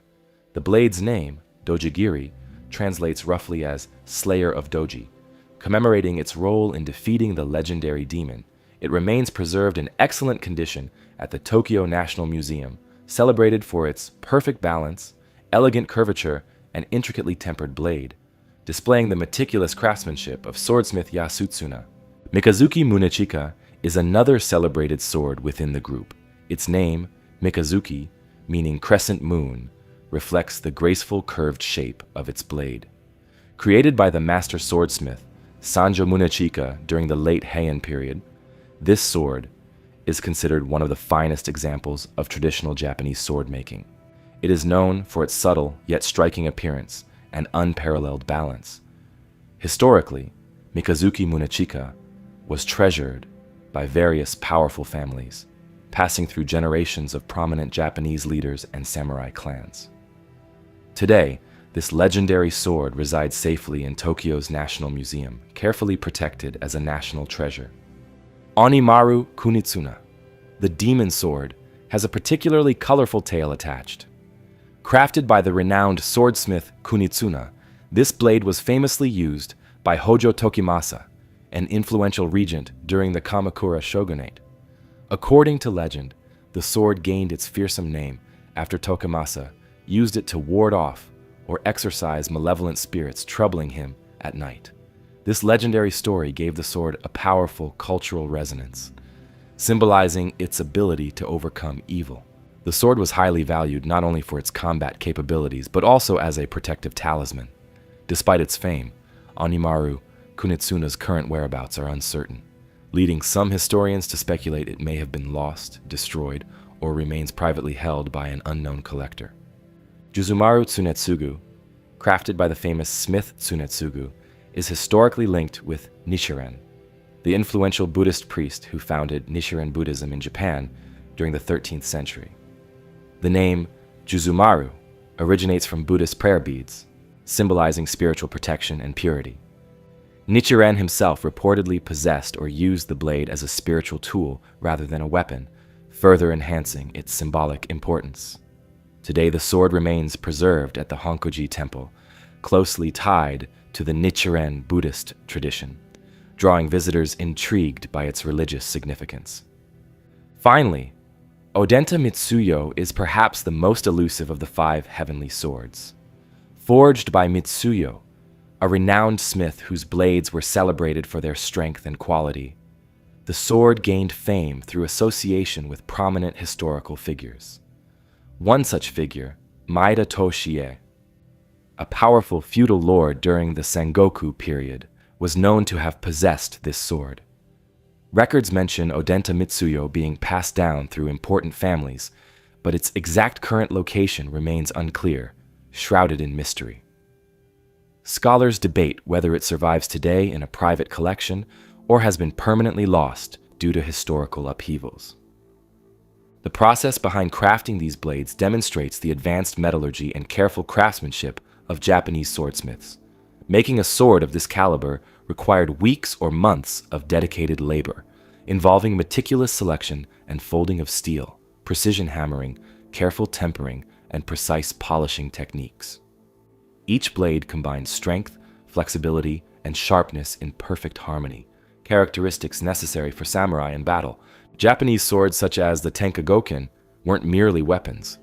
They represented artistic masterpieces, cultural icons, and powerful status symbols. Possessing one of these swords elevated a warrior's prestige, connecting them symbolically to a lineage of legendary samurai and historical heroes. The cultural reverence for these blades persists to this day, as modern collectors and institutions recognize their historic and aesthetic value. Their mysterious status adds significantly to their allure. While Dojigiri Yasutsuna, Mikazuki Munechika, and Juzumaru Tsunetsugu have verified locations, Onimaru Kunitsuna and Odenta Mitsuyo remain enigmas, their fates unknown. Historical turmoil, such as civil wars, political shifts, and natural disasters, likely contributed to their disappearance. Some scholars propose they remain secretly preserved in private hands or temples, while others believe they may have been lost permanently due to historical destruction or misfortune. Today, the known Tenka-Goken swords are carefully preserved as national treasures within museums and temples, drawing admiration from historians, martial artists, and cultural enthusiasts. Their occasional public displays attract thousands who marvel at the beauty and history these blades encapsulate. The lost swords remain subjects of popular intrigue, fueling ongoing interest and speculation about their whereabouts. The Tenka-goken symbolize a significant chapter in Japan's historical and cultural narrative. The swords reflect the nation's complex intertwining of warfare, artistry, spirituality, and mythology, uniquely encapsulating the essence of samurai culture and traditional Japanese craftsmanship. While contemporary swordsmiths still attempt to replicate the techniques and beauty of these legendary blades, the five heavenly swords stand unmatched in their historical value and cultural significance. As artifacts, they remind us of the impressive skill, discipline, and devotion Japanese swordsmiths dedicated to their craft. As symbols, they resonate strongly within Japan's collective cultural identity, reinforcing values of honor, tradition, and excellence passed down through generations. In many ways, the five heavenly swords embody Japan's timeless fascination with the art of the blade, a fascination that persists today among historians, collectors, and cultural enthusiasts worldwide. Leaving behind the legendary samurai blades of Japan, we now travel across continents to Africa, specifically to Nigeria, home to one of the most fascinating yet least understood ancient societies, the Nok culture. Known primarily for their distinctive terracotta sculptures, the Nok civilization flourished in what is now central Nigeria from roughly 1500 BCE to 500 CE, placing them among the earliest known cultures in sub-Saharan Africa. The discovery of Nok artifacts occurred somewhat by accident, as often happens in archaeology. In 1928, tin miners working near the village of Nok stumbled upon something unexpected: beautifully crafted terracotta heads buried beneath layers of soil. Initially, the miners considered these sculptures merely curiosities, intriguing but not necessarily significant. However, the importance of these artifacts became apparent over subsequent decades as more systematic excavations began to uncover a wide variety of Nok terracotta figures throughout the region. The Nok terracotta sculptures themselves are remarkable in their craftsmanship. They predominantly depict human heads, busts, and occasionally full figures, displaying exaggerated features such as almond-shaped eyes, broad noses, detailed hairstyles, and elaborate jewelry. Some of the figures possess serene expressions, while others have more enigmatic or intense gazes. This variety gives each sculpture an individual personality, showcasing the artistic sophistication and technical skill of Nok artisans. It's easy to appreciate these artifacts for their visual elegance alone, yet their significance runs deeper, particularly in what they reveal about the society that produced them. Historically, the Nok civilization inhabited an area rich in resources, notably iron ore. Recent archaeological findings suggest that Nok people were among the earliest iron-smelting communities in sub-Saharan Africa, making them key players in the region's development and technological advancement. They utilized iron tools for agriculture, hunting, and daily life, activities that would have allowed the Nok population to thrive for many generations. Despite clear evidence of technical skill and cultural sophistication, much about the Nok culture remains uncertain, largely because of limited archaeological context. Many sculptures have been recovered as isolated finds, separated from their original settings, which makes it challenging for archaeologists to interpret their intended use. Excavations typically reveal scattered artifacts without clear connections to specific buildings or ceremonial sites, leaving experts guessing about their original function. Some scholars speculate that Nok terracotta served a religious or ritualistic purpose, possibly depicting ancestral spirits, deities, or revered community figures. The stylized nature of the sculptures, emphasizing prominent facial features, could reflect cultural ideas of beauty, spiritual power, or social status. The frequent depiction of elaborate hairstyles and jewelry might also indicate a hierarchical society with clearly defined roles, positions, or classes. However, without written records or clear archaeological context, these interpretations remain theories rather than certainties. Adding to the intrigue, Nok artists seem to have deliberately placed holes or perforations in various figures, particularly around the mouth, nose, and ears. This intriguing design element might indicate practical use, such as ventilation during the firing process, or perhaps a symbolic function, linking these terracotta figures to practices involving offerings, rituals, or ceremonies. Unfortunately, definitive answers remain elusive due to the lack of concrete archaeological evidence. Another fascinating aspect of Nok culture involves its advanced ironworking technology. Archaeologists have uncovered furnaces and slag deposits dating back to around 500 BCE, providing clear evidence of early iron smelting. This technological advancement likely had a profound impact on agriculture, warfare, and daily life, making the Nok people influential throughout West Africa.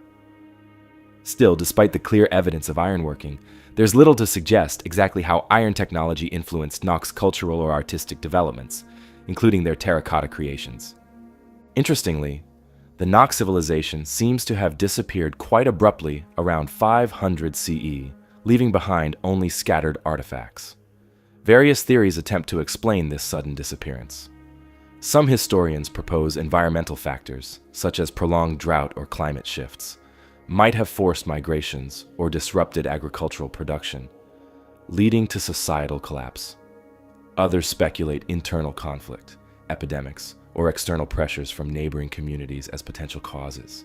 However, concrete evidence supporting any single explanation remains sparse. The limited archaeological records surrounding Nok society also raises questions about how they managed to sustain their culture and economy over such an extended period. Their artistic style remained remarkably consistent across centuries, indicating a stable, cohesive community with strong cultural traditions. Yet, despite the evident sophistication of their terracotta sculptures and advanced ironworking technology, almost nothing is known about Nok governance, social organization, or religious beliefs. The absence of written language, or clear archaeological structures, complicates attempts at comprehensive historical reconstruction. In recent decades, archaeologists have employed new methods to gain insight into Nok culture.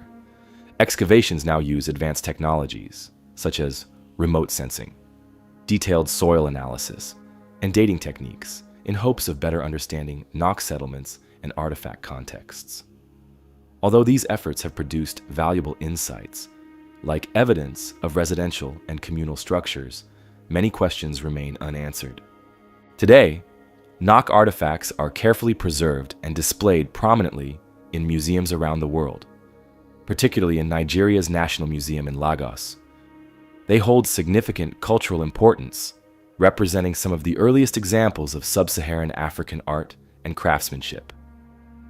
International recognition of Nok terracottas as vital pieces of world heritage has elevated awareness and appreciation of African ancient history and artistic contributions globally. Moreover, the Nok civilization's artistic influence might have persisted long after its disappearance. Researchers point to stylistic similarities between Nok sculptures and later West African art, particularly those produced by the Yoruba, Benin, and Igbo peoples. This continuity suggests that Nok's cultural and artistic traditions could have influenced subsequent generations, directly or indirectly shaping West African artistic heritage. Yet despite modern research, the Nok civilization largely remains a historical mystery. Its artifacts are recognized internationally for their artistic quality, but their creators remain unidentified. With no written records and limited archaeological context, historians and archaeologists continue piecing together evidence, hoping to eventually reveal more about this fascinating ancient society. From the ancient terracotta sculptures of the Nok civilization in Africa, we journey back across continents and seas to a discovery made deep beneath the waters of the Mediterranean Sea. Near the small Greek island of Antikythera, sponge divers uncovered something extraordinary, a remarkable artifact now famously known as the Antikythera mechanism.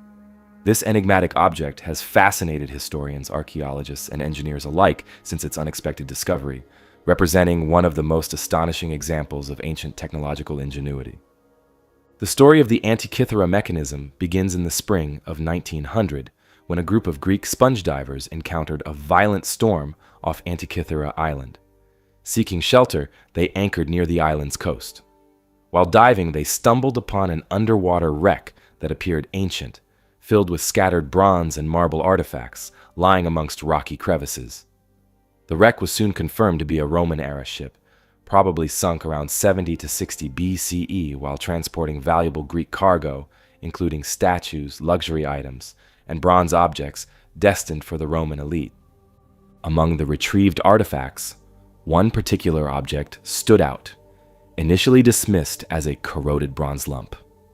It wasn't until months later that researchers recognized this artifact's significance. Upon closer examination, this lump of corroded metal revealed intricate gears, dials, and inscriptions.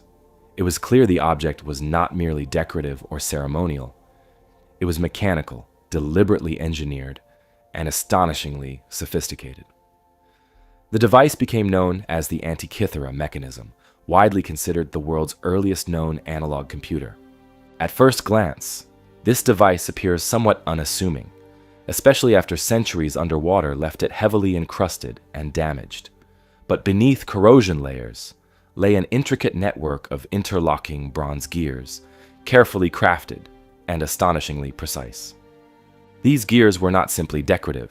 They were meticulously engineered to calculate celestial movements and astronomical phenomena, making it a complex and surprisingly accurate astronomical calculator. Historical studies place the mechanism's creation between 150 and 100 BCE, a time when ancient Greece had reached remarkable scientific heights, driven by curiosity and exploration.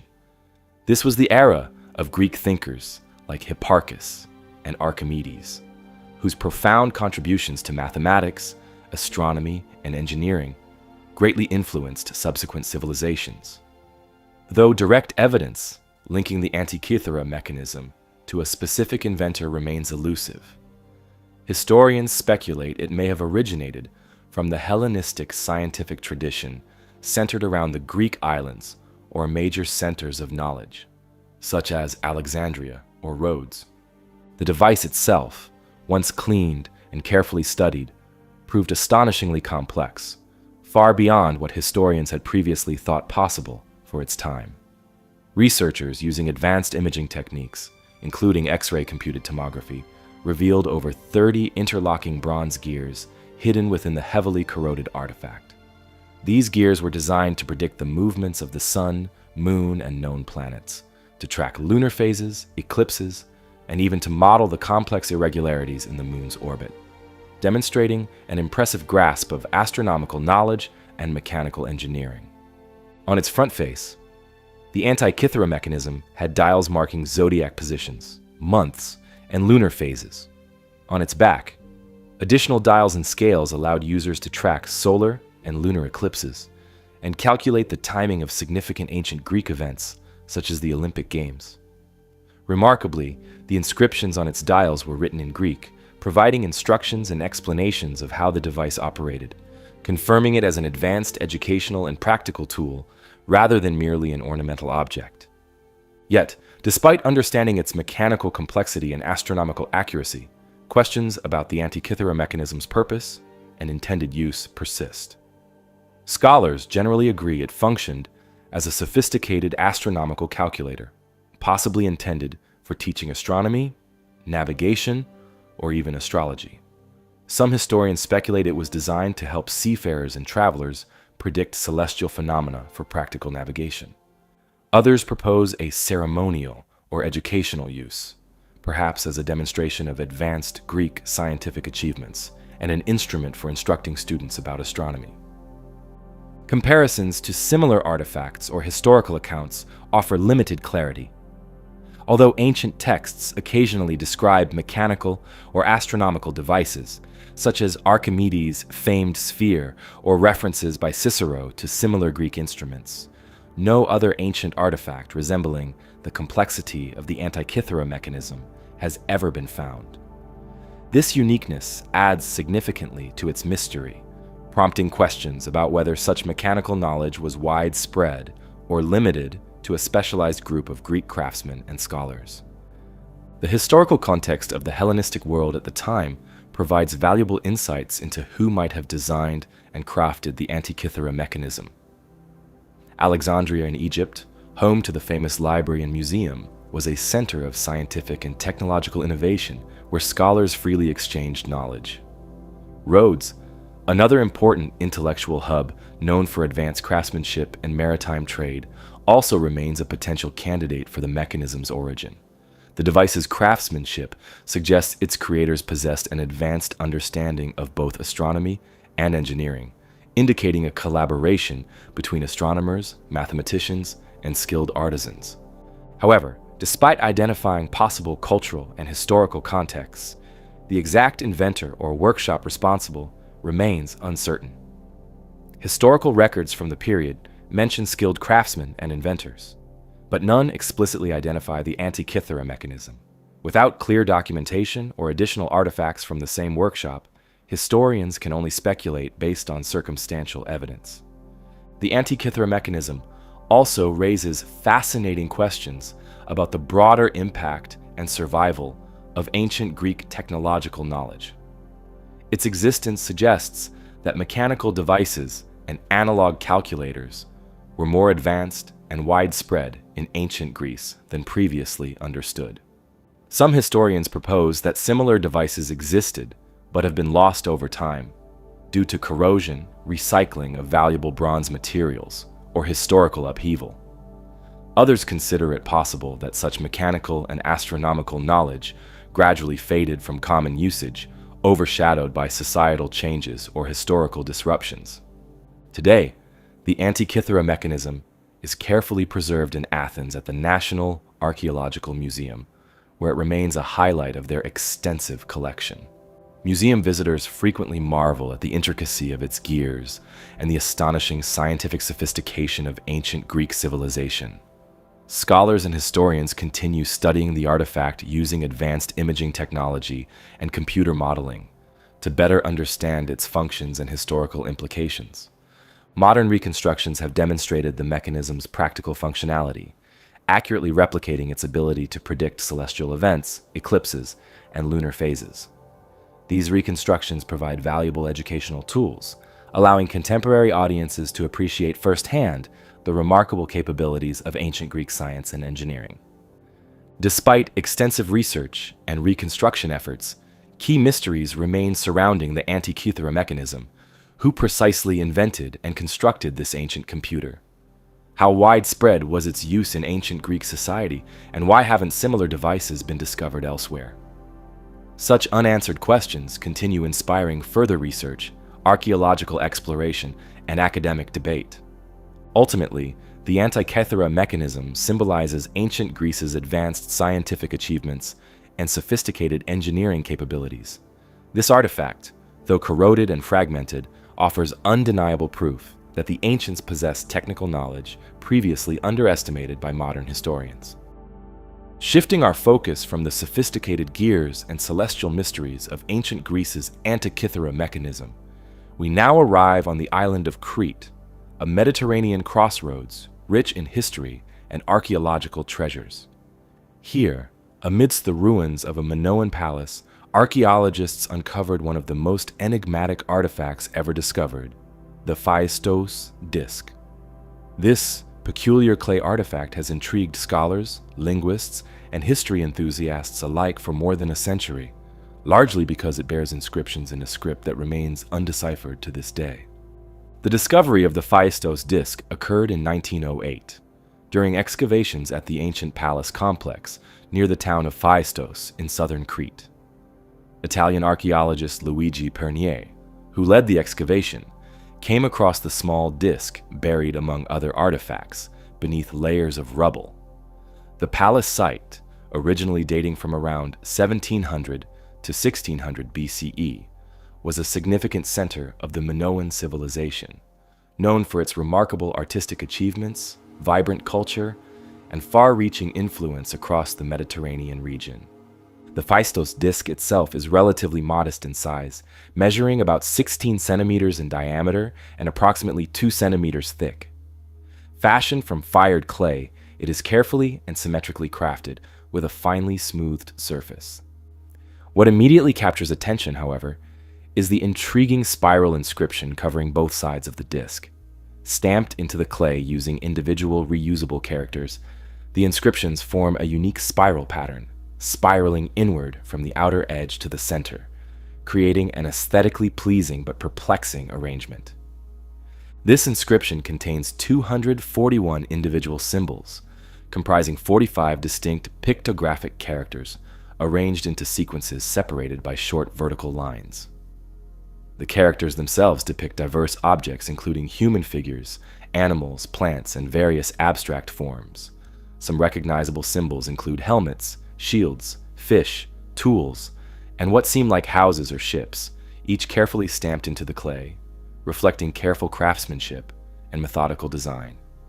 Despite their visual clarity, however, the meaning behind these pictographs and their overall linguistic significance remain entirely unknown. Efforts to decipher the Phaistos Disc have fascinated linguists and historians for decades, yet the artifact stubbornly resists interpretation.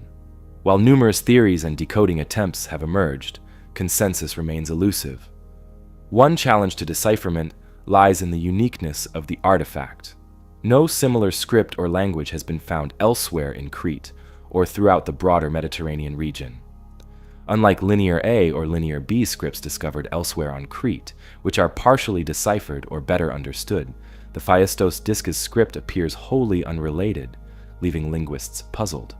Historical context provides only limited clues. The disc's discovery within a Minoan palace suggests it might be linked to the sophisticated and culturally vibrant Minoan society, known for its elaborate palaces, trading networks, and artistic achievements. Yet without additional examples or clear context, pinpointing its intended function proves challenging. Scholars continue to debate whether it represented everyday communication, ceremonial significance, or even something more mundane like an administrative record or a calendar. Several compelling theories about the artifact's purpose have emerged, offering various interpretations based on archaeological context, cultural practices, and historical comparisons. One popular theory is that the disc served a religious or ceremonial function, possibly containing hymns, prayers, or religious chants.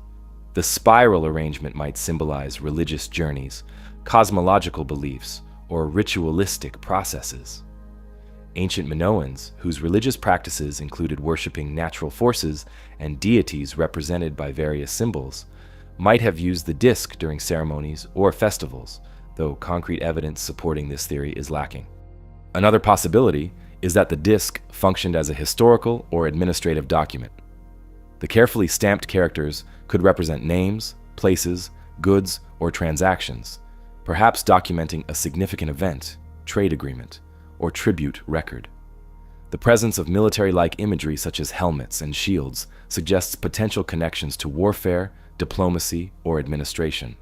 Still, without additional contextual artifacts or inscriptions, this interpretation remains speculative. A third theory, somewhat less conventional, suggests that the disc might have served a recreational or gaming function. The spiral layout and clear divisions could indicate movement spaces or counting methods used in an ancient board game. This theory, though creative and interesting, also lacks direct supporting evidence from the Minoan archaeological record, leaving scholars skeptical but open to possibilities. Despite multiple interpretations, none has gained universal acceptance, primarily due to the disc's uniqueness. Its isolation, without matching artifacts or scripts discovered elsewhere, continues to frustrate researchers attempting to unravel its mysteries. Unlike Egyptian hieroglyphics or Linear B tablets, whose decipherment became possible through numerous examples and contextual discoveries, the singularity of the Phaistos Disc complicates meaningful interpretation. The disc's script itself is notably sophisticated, using reusable character stamps to imprint clay, a printing technique considered surprisingly advanced for its time. This implies the existence of a systematic approach to writing or communication, possibly indicating broader literacy or specialized scribal practices within Minoan society. It also raises intriguing questions about why such technology and writing methods have not been found more widely in archaeological records. Over recent decades, various linguists and researchers have proposed different linguistic theories, ranging from connections to Anatolian languages, ancient Greek dialects, or entirely unknown scripts from neighboring cultures. Others suggest the script might represent syllabic symbols, ideograms, or even an ancient language lost to history. Each proposal draws on linguistic, historical, and archaeological arguments, yet without further discoveries, definitive answers remain elusive. Modern technological approaches offer some potential for progress. High-resolution imaging, digital analysis, and computer-assisted linguistic methods have been employed to examine the disc's characters, their frequency, and structural patterns, hoping to reveal linguistic clues or decode hidden patterns. However, despite these sophisticated modern tools, the disc's secrets continue to evade researchers. Currently, the Phaistos Disc is preserved and displayed in the Heracleion Archaeological Museum on Crete, attracting visitors intrigued by its enigmatic inscriptions and historical significance. It is recognized as one of the museum's premier artifacts, representing a significant chapter in Cretan and Mediterranean archaeological history. Visitors often find themselves captivated by the artifact's mysterious nature, fascinated by its unique script, and curious about the civilization that produced it. Archaeologists remain hopeful that future discoveries in Crete or nearby regions could someday provide vital clues about the artifact's origin, purpose, and meaning. Additional artifacts or inscriptions matching its script would offer invaluable context, potentially unlocking its secrets. Until then, however, the Phaistos Disc remains an exceptional archaeological enigma, fascinating precisely because of its persistent refusal to be easily interpreted. Ultimately, while the Phaistos Disc remains undeciphered, it continues to hold significant cultural and historical value, symbolizing humanity's persistent fascination with mysterious artifacts and unknown languages. Its spiral script, enigmatic symbols, and archaeological context offer valuable insights into ancient Mediterranean civilizations, reminding us of the complexity and ingenuity possessed by ancient cultures like the Minoans. Moving on from the undeciphered mysteries of the Phaistos Disc, we now shift our attention to a Roman artifact that puzzles historians and scientists alike, not due to obscure inscriptions, but because of its unique physical properties. This remarkable item, known as the Lycurgus cup, was crafted in ancient Rome around the 4th century CE and stands out among ancient glassware for a striking and puzzling characteristic. It changes color dramatically under different lighting conditions. The Lycurgus cup was first documented in the collections of the 19th century French nobleman Lionel de Rothschild. Its origins prior to Rothschild remain unclear, though many speculate it was recovered from Roman archaeological sites during 18th century excavations. Today, it resides safely in the British Museum, intriguing visitors with its unusual beauty and mysterious craftsmanship. At first glance, the cup is an elegantly crafted Roman drinking vessel, approximately 16 centimeters in height, intricately adorned with relief carvings depicting the mythological king Lycurgus. In Greek mythology, Lycurgus was a ruler who challenged the god Dionysus, resulting in his own downfall. On the cup, detailed reliefs vividly portray the scene of Lycurgus trapped by grapevines, a symbolic punishment for his defiance. But what truly captivates scholars and museum visitors alike is the vessel's remarkable optical phenomenon. In regular ambient light, the Lycurgus cup appears jade green, opaque yet beautifully detailed. However, when illuminated from behind or within, the cup dramatically shifts its hue to a luminous deep red, displaying a vivid translucence that seems astonishingly modern.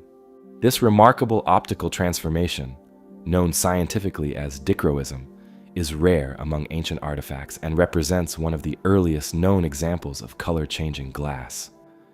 Scientific analysis reveals that this remarkable property is due to the cup's unique composition, incorporating microscopic particles of gold and silver within its glass matrix. These tiny metal nanoparticles, each far smaller than the width of a human hair, are dispersed throughout the glass in such a way that they interact differently with light, depending on its direction.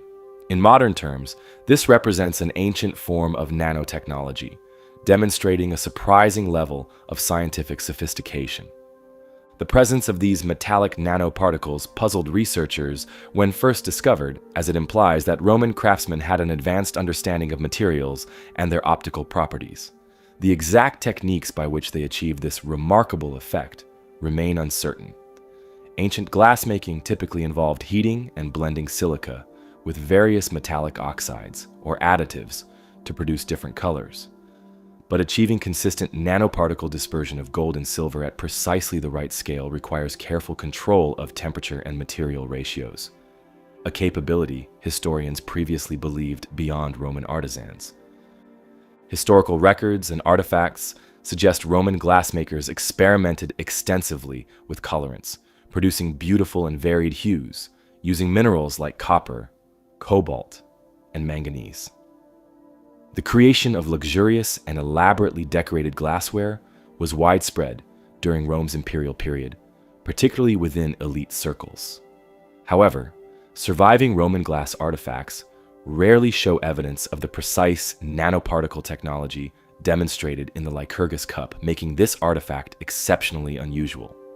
This has led researchers to wonder how the Romans might have stumbled upon or deliberately engineered this unique optical effect. Some scholars suggest accidental discovery may have played a role. Perhaps Roman craftsmen observed unusual optical effects when combining certain materials, leading them to refine the process deliberately. Others propose it was the result of intentional experimentation by highly skilled artisans working with elite patrons who demanded increasingly impressive decorative effects. Unfortunately, historical records documenting the process or its inventors have not been found, leaving modern historians reliant on educated guesses. The cup's imagery, depicting Lycurgus's punishment, may also provide insights into its cultural significance. Dionysus, the god whom Lycurgus defied, was associated with wine and revelry. It seems fitting, then, that a cup, changing from green to wine red, would have symbolic resonance in a culture strongly connected to wine consumption. Wealthy Romans frequently held elaborate feasts and drinking parties, and luxury drinking vessels served practical and symbolic roles, indicating status, wealth, and cultural sophistication. The Lycurgus cup's imagery of mythological punishment also aligns with Roman moralistic themes, serving perhaps as a symbolic warning against hubris or defiance of divine authority. High-status Roman banquets often featured subtle symbolic messages in tableware and decor, allowing wealthy hosts to display their intellectual sophistication. The Lycurgus cup may thus have played a ceremonial or symbolic role during such events, impressing guests with both its storytelling imagery and remarkable color-changing property. Yet despite theories about its intended use, historical context, and symbolic meanings, the cup's true purpose remains somewhat uncertain. It could have been primarily decorative, commissioned by a wealthy Roman patron seeking an impressive showpiece. Alternatively, it might have served practical functions at ceremonial feasts or banquets, symbolizing social status or elite knowledge. Without more precise historical records, these possibilities remain intriguing, but speculative. Similar dichroic effects are notably rare in ancient glass artifacts, making comparative analyses challenging. A few other Roman glass fragments demonstrating similar color-changing properties have been discovered, though none match the sophistication and preservation of the Lycurgus cup. The cup thus remains a unique testament to Roman craftsmanship, highlighting a level of scientific understanding previously underestimated by modern historians. Modern scientific techniques, including electron microscopy and X-ray analysis, continue to offer insights into the cup's composition and manufacturing processes. Researchers have successfully identified precise ratios and distributions of gold and silver nanoparticles within the glass, demonstrating how ancient craftsmen controlled these materials to achieve the dichroic effect. However, the exact methods and materials used to produce the nanoparticles themselves remain partly speculative. This unique Roman cup prompts continuing research and debate among historians, archaeologists, and material scientists, each intrigued by the artifact's technological sophistication and historical implications. Yet despite decades of study, the Lycurgus cup retains much of its original mystery, a silent testament to the creativity and ingenuity of its ancient creators. Ultimately, the Lycurgus cup represents an exceptional example of Roman glassmaking artistry and scientific achievement. Its distinctive color-changing property continues to intrigue researchers and visitors alike, prompting ongoing investigation and fascination. While we may never fully understand the exact techniques or historical circumstances behind its creation, the cup remains a powerful reminder of ancient technological ingenuity and artistic sophistication. Stepping away from the intriguing mysteries of Roman glassmaking, our next artifact transports us from ancient Rome to the vibrant, sprawling Ottoman Empire of the 16th century. Here, amid bustling bazaars, grand palaces, and busy maritime trade routes, a cartographer named Piri Reis crafted a map whose accuracy continues to puzzle historians and geographers alike. The famous Piri Reis map. The Piri Reis map was created in 1513 by Ahmed Muhiddin Piri, known historically as Piri Reis, an Ottoman admiral, geographer, and skilled cartographer. The surviving portion of this remarkable map is drawn on gazelle skin parchment and measures roughly 90 by 63 centimeters, showing portions of the Atlantic Ocean, western coasts of Europe and Africa, the Caribbean, and notably, the coastline of South America, with surprising accuracy. Discovered in 1929 within the Topkapi Palace archives in Istanbul, the map was initially overlooked, only later recognized by scholars for its historical significance and detailed depiction of previously unexplored regions. The map's existence reflects the intense Ottoman interest in maritime exploration during the Age of Discovery, a period dominated by European expeditions, but also greatly influenced by Ottoman and Arabic cartographic traditions. Piri Reis himself noted that his map was a compilation, drawing upon numerous older maps and nautical charts, both European and Arab sources, some of which, he claimed, dated back to the era of Alexander the Great. These original sources, however, have long since vanished, leaving historians intrigued by how and from whom Piri Reis acquired such extensive geographical knowledge. One striking aspect of the Piri Reis map is its surprising accuracy regarding coastlines and regions that were supposedly unexplored or inadequately documented at the time. Most notably, it displays remarkably precise depictions of South America's eastern coastline. In fact, its accuracy rivals, and in some cases surpasses, maps produced by contemporary European cartographers, raising significant questions about the Ottoman admiral's sources. However, the most intriguing and controversial aspect of the Piri Reis map involves its depiction of a landmass at the southern edge, which some interpret as Antarctica. According to certain interpretations, this coastline closely matches Antarctica's contours beneath its ice sheet, a geographical feature unknown and uncharted until modern mapping techniques in the 20th century. How could a 16th century Ottoman cartographer have known of a landmass that modern explorers would not fully document until centuries later? This puzzling detail has led to considerable debate among historians, cartographers, and even proponents of alternative history theories. Many researchers have sought rational explanations, suggesting that the southern landmass might instead represent a distorted or speculative rendering of the South American coastline. Such distortion could have resulted from errors in compiling different source maps, or misinterpretation of nautical logs, and accounts from early voyages, such as those of Portuguese explorers. Yet, even if this landmass represents a misinterpretation, the accuracy of other geographical features remains impressive, prompting continued curiosity about the map's original sources. The Ottoman Empire's strategic position along vital trade routes connecting Europe, Africa, and Asia would have allowed access to a wealth of geographical information through sailors, merchants, and captured documents. Piri Reis himself mentions in marginal notes on the map that he referenced maps used by Christopher Columbus, some captured by Ottoman forces from Spanish ships. This claim is plausible, given the Ottoman Empire's naval prowess. and frequent conflicts with European maritime powers.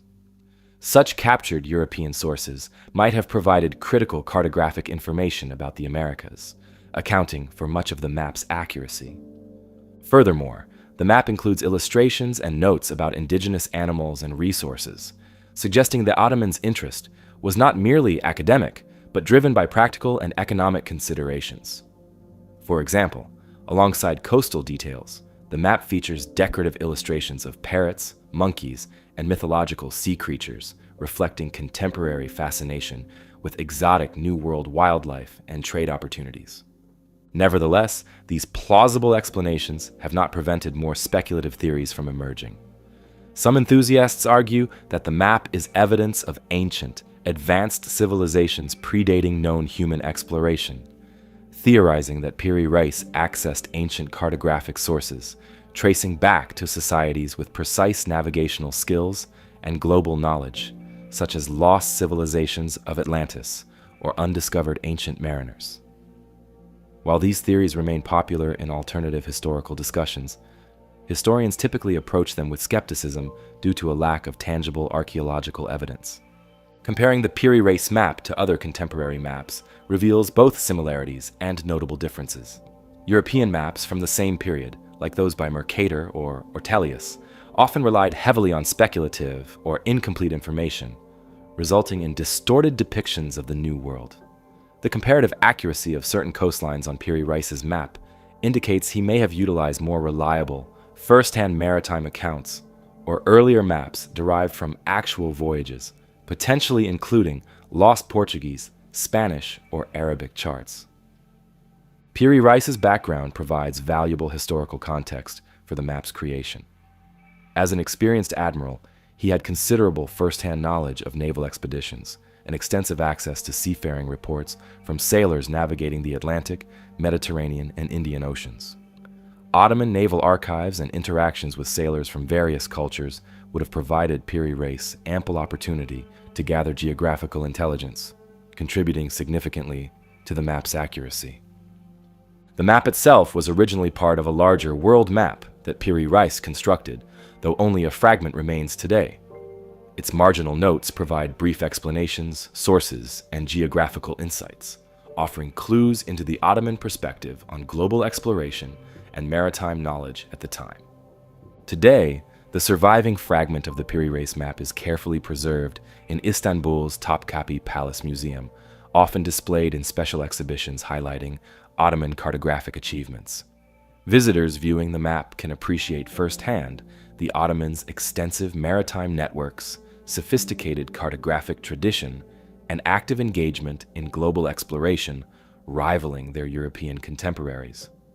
Modern analyses of the Piri Reis map continue to intrigue historians, cartographers, and maritime scholars. Advanced imaging and cartographic studies have examined the map's accuracy, potential sources, and cultural context, offering valuable insights, yet still leaving some fundamental questions unanswered. Historians remain hopeful that additional historical documents, shipwrecks, or archival discoveries might someday provide clearer explanations regarding the map's original sources, creators, and extent of Ottoman geographical knowledge. The Piri Reis map thus stands as an exceptional artifact from the age of exploration, representing both historical reality and intriguing mysteries. It demonstrates the Ottoman Empire's significant contributions to early cartography, showcasing their navigational knowledge, global curiosity, and skillful integration of information from diverse maritime cultures. While some mysteries persist, the map provides a valuable window into a historical period characterized by bold exploration, cross-cultural exchanges, and the emergence of our modern understanding of global geography.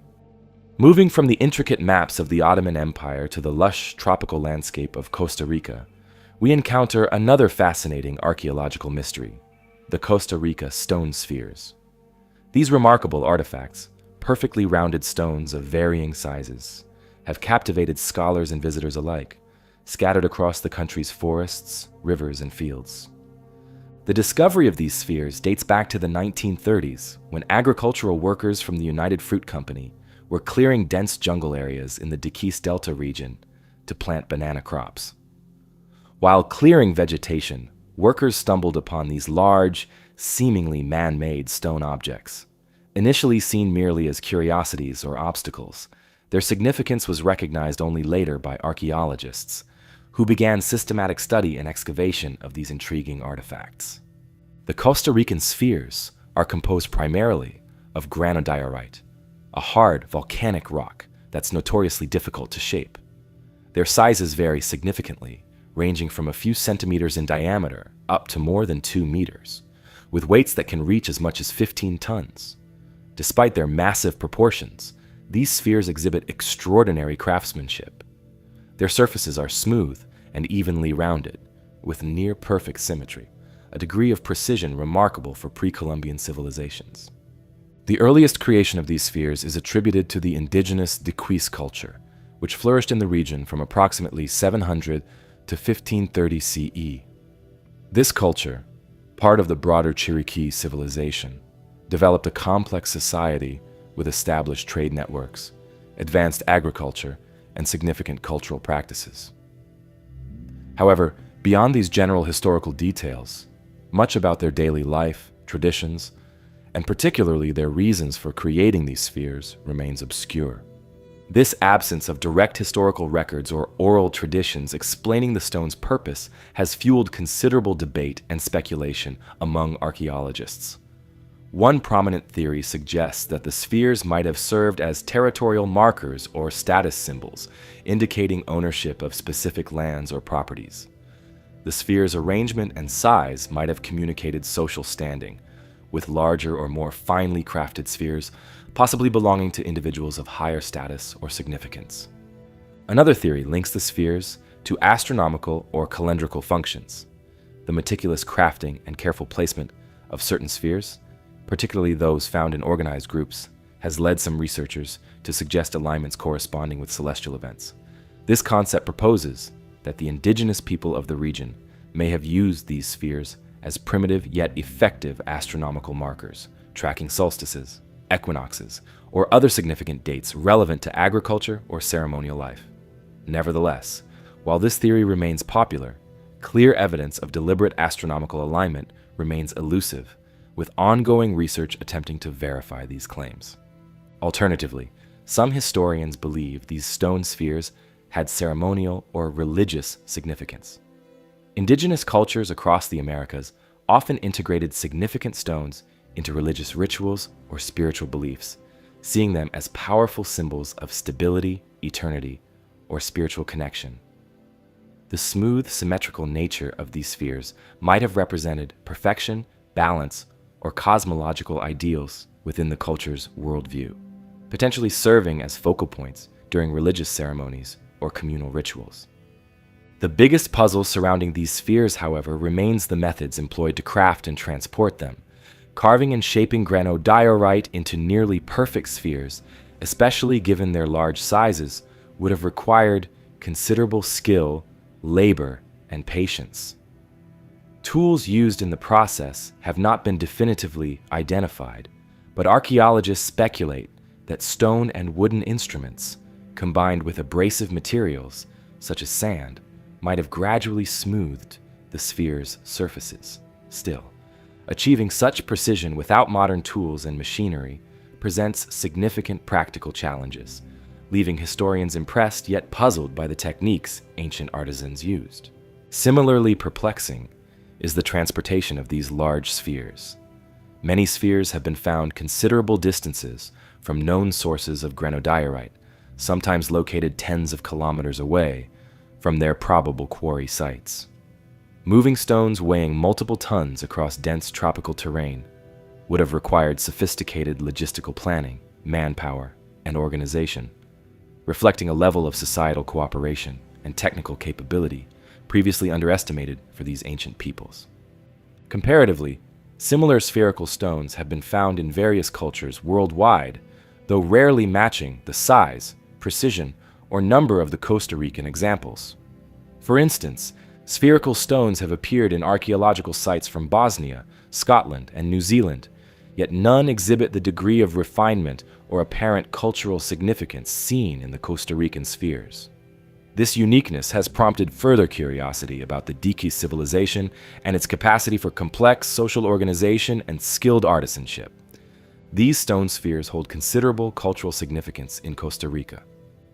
Recognized as national treasures, many of them have been preserved and showcased in museums, public parks, and archaeological sites around the country. In 2014, UNESCO officially listed several archaeological sites featuring these spheres as a World Heritage Site, recognizing their cultural importance and historical significance. Visitors to Costa Rica frequently encounter these stone spheres, often marveling at their symmetry, size, and the unresolved questions surrounding their origins. Ongoing archaeological efforts continue in Costa Rica, aiming to better understand these fascinating artifacts. Current research includes using advanced technologies such as ground-penetrating radar, remote sensing, and geospatial mapping to study their precise placement and potential astronomical alignments. Scholars also explore indigenous traditions and oral histories to glean possible cultural insights or explanations regarding the sphere's symbolic meaning or practical use. Despite modern research methods and detailed archaeological studies, the precise original purpose of Costa Rica's stone spheres remains uncertain.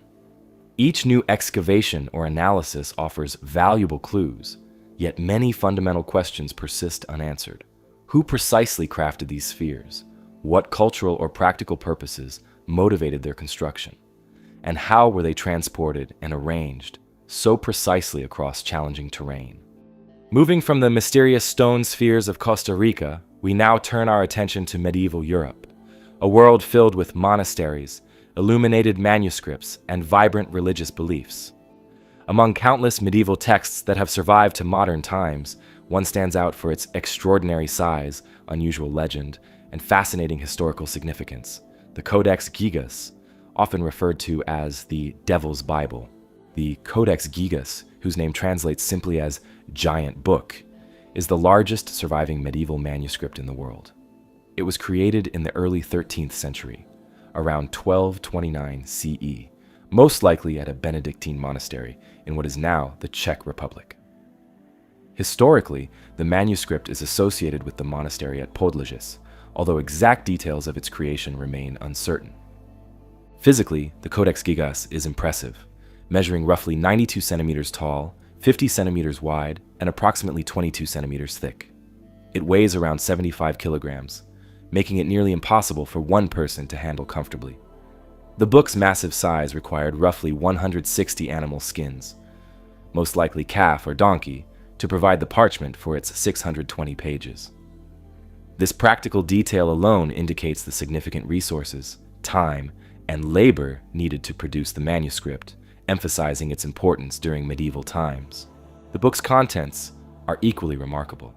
Within its vast pages, the Codex Gigas contains an extensive array of religious and secular texts. It includes the entire Latin translation of the Christian Bible, the Vulgate, historical chronicles, medical treatises, magical formulas, calendars, and encyclopedic collections of knowledge from various fields. Such breadth demonstrates the wide-ranging interests and scholarship of medieval monastic culture. Yet the Codex Gigas earns its nickname Devil's Bible, primarily due to a striking full-page illustration found near its center, a dramatic and vivid depiction of the devil himself. This unusual illustration, measuring roughly 50 centimeters in height, portrays a monstrous crouching figure with clawed feet, sharp talons, greenish skin, and a fierce, unsettling expression. Placed within the manuscript alongside sacred Christian texts, this depiction is unique, fueling legends and speculation about the manuscript's origins and purpose. According to popular medieval legends, the Codex Gigas was authored in a single night by a desperate Benedictine monk. This monk, sentenced to death for serious crimes against his monastic vows, promised his superiors he would create the greatest book ever written in just one night as penance, hoping to earn pardon. As midnight approached and completion seemed impossible, the legend states the monk invoked the devil himself to aid in finishing the manuscript. As a tribute or acknowledgement of this supernatural assistance, the monk included a portrait of the devil within its pages. While certainly dramatic and fascinating, historians generally interpret the legend metaphorically, viewing it as illustrative of medieval attitudes toward knowledge, religion, and morality rather than literal historical truth. Nonetheless, the presence of such a striking image and legend has greatly enhanced public fascination with the manuscript, ensuring its enduring popularity and scholarly attention. Historical analysis of the manuscript's textual content reveals a comprehensive compilation of medieval knowledge, likely intended as a reference work or library resource within the monastery. The inclusion of medical texts, encyclopedic knowledge, magical spells, and even descriptions of exorcism rituals alongside biblical scripture illustrates medieval monks' broad intellectual curiosity and their attempts to document the full range of human knowledge available to them. As for the creation process, scholarly studies indicate the Codex Gigas was likely the result of years or even decades of work by a single scribe. Handwriting analysis suggests remarkable consistency throughout the manuscript, pointing to one dedicated individual laboriously completing the massive book over an extended period, contrary to the legendary tale of overnight completion. Crafting a manuscript of such size required careful planning, resource allocation, and dedicated labor, qualities indicative of its significance within medieval monastic society. Comparison to similar medieval illuminated manuscripts highlights both its uniqueness and broader cultural context. Illuminated manuscripts were common across medieval Europe, often beautifully illustrated by skilled artists. However, the sheer scale, comprehensive scope, and unusual content of the Codex Gigas distinguish it significantly from typical medieval manuscripts, placing it among the most significant and unusual examples of medieval bookmaking. The Codex Gigas has experienced a complex historical journey over the centuries, changing hands numerous times due to political upheavals, wars, and religious changes. It remained in Bohemia until the 17th century when, during the 30 Years' War, Swedish forces looted Prague, transporting the book to Sweden. Since then, the manuscript has remained in Sweden, surviving devastating fires and narrowly avoiding destruction on multiple occasions. Today, the Codex Gigas is preserved in Stockholm's National Library of Sweden, where it remains one of the library's most treasured artifacts. Due to its enormous size and delicate condition, the manuscript requires specialized storage and careful handling. Curators periodically display the manuscript publicly, drawing significant crowds eager to see the famed Devil's Bible. Visitors often marvel at the manuscript's impressive size, remarkable illustrations, and fascinating legend, offering unique insight into medieval monastic life, religious beliefs, and intellectual culture. Contemporary scholarly studies and conservation efforts ensure the manuscript's preservation for future generations. Advanced imaging technology, careful conservation, and detailed research have significantly deepened modern understanding of the Codex Gigas' history, contents, and construction methods, providing valuable information about medieval society and intellectual pursuits. Despite modern advances, certain mysteries still surround the Codex Gigas. Questions remain regarding the identity of its scribe, the precise motives behind its compilation, and how the manuscript's dramatic devil illustration was perceived within its original medieval context. Ongoing research continues seeking clearer answers, examining historical documents, handwriting analyses, and comparative studies with other medieval texts. Overall, the Codex Gigas stands as a testament to medieval European intellectual culture, showcasing a unique blend of religious scripture, practical knowledge, historical records, and superstition. It exemplifies medieval monks' immense dedication and patience in preserving knowledge and information through laborious manuscript creation. Moving from the massive and mysterious Codex Gigas in medieval Europe, we now journey to ancient Egypt, specifically to one of the most celebrated archaeological discoveries in modern history, the tomb of Pharaoh Tutankhamun. Among the countless treasures uncovered within this tomb was a remarkable object that initially seemed relatively humble compared to its golden surroundings: a finely crafted dagger. Yet this particular dagger is unique, not because of elaborate decorations or large size, but because of its material origins: meteoric iron from outer space. The tomb of Tutankhamun, discovered by British archaeologist Howard Carter in 1922, was a monumental find, filled with incredible riches and artifacts that revealed much about ancient Egyptian culture, rituals, and craftsmanship. Amid the vast collection of treasures, Carter and his team found a small dagger carefully placed alongside the mummy of the young pharaoh. The dagger, measuring approximately 34 centimeters long, initially appeared unassuming next to the abundant gold and precious gems decorating the burial chamber. However, the true significance of the dagger emerged only years later through modern scientific analysis.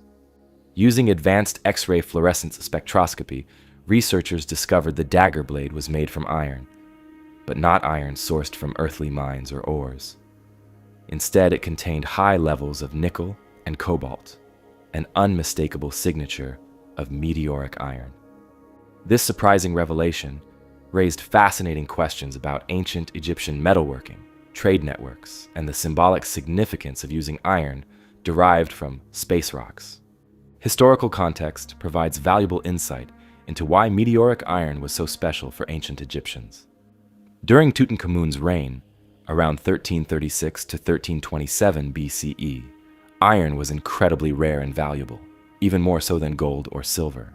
At that time, Egyptians had not yet developed iron smelting techniques, meaning naturally occurring iron was limited exclusively to meteorites, objects that fell from the heavens and held profound symbolic significance.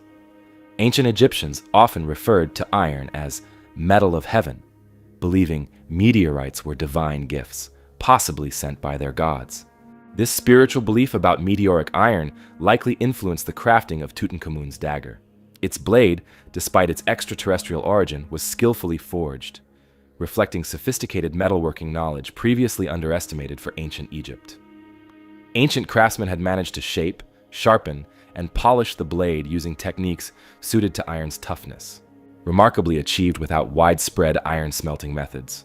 The hilt was ornately decorated, crafted from gold and adorned with intricate carvings, precious stones, and fine inlays, emphasizing its ceremonial and symbolic value as well as its functional purpose. Questions remain about precisely how the ancient Egyptians obtained this meteoric iron.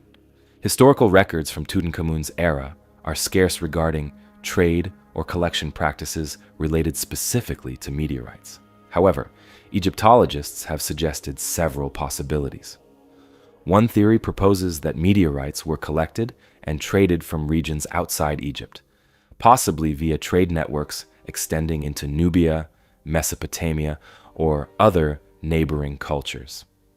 Alternatively, the meteorites might have been locally recovered, perhaps spotted falling to Earth, and subsequently located by Egyptian scouts or priests who would have recognized their divine symbolism.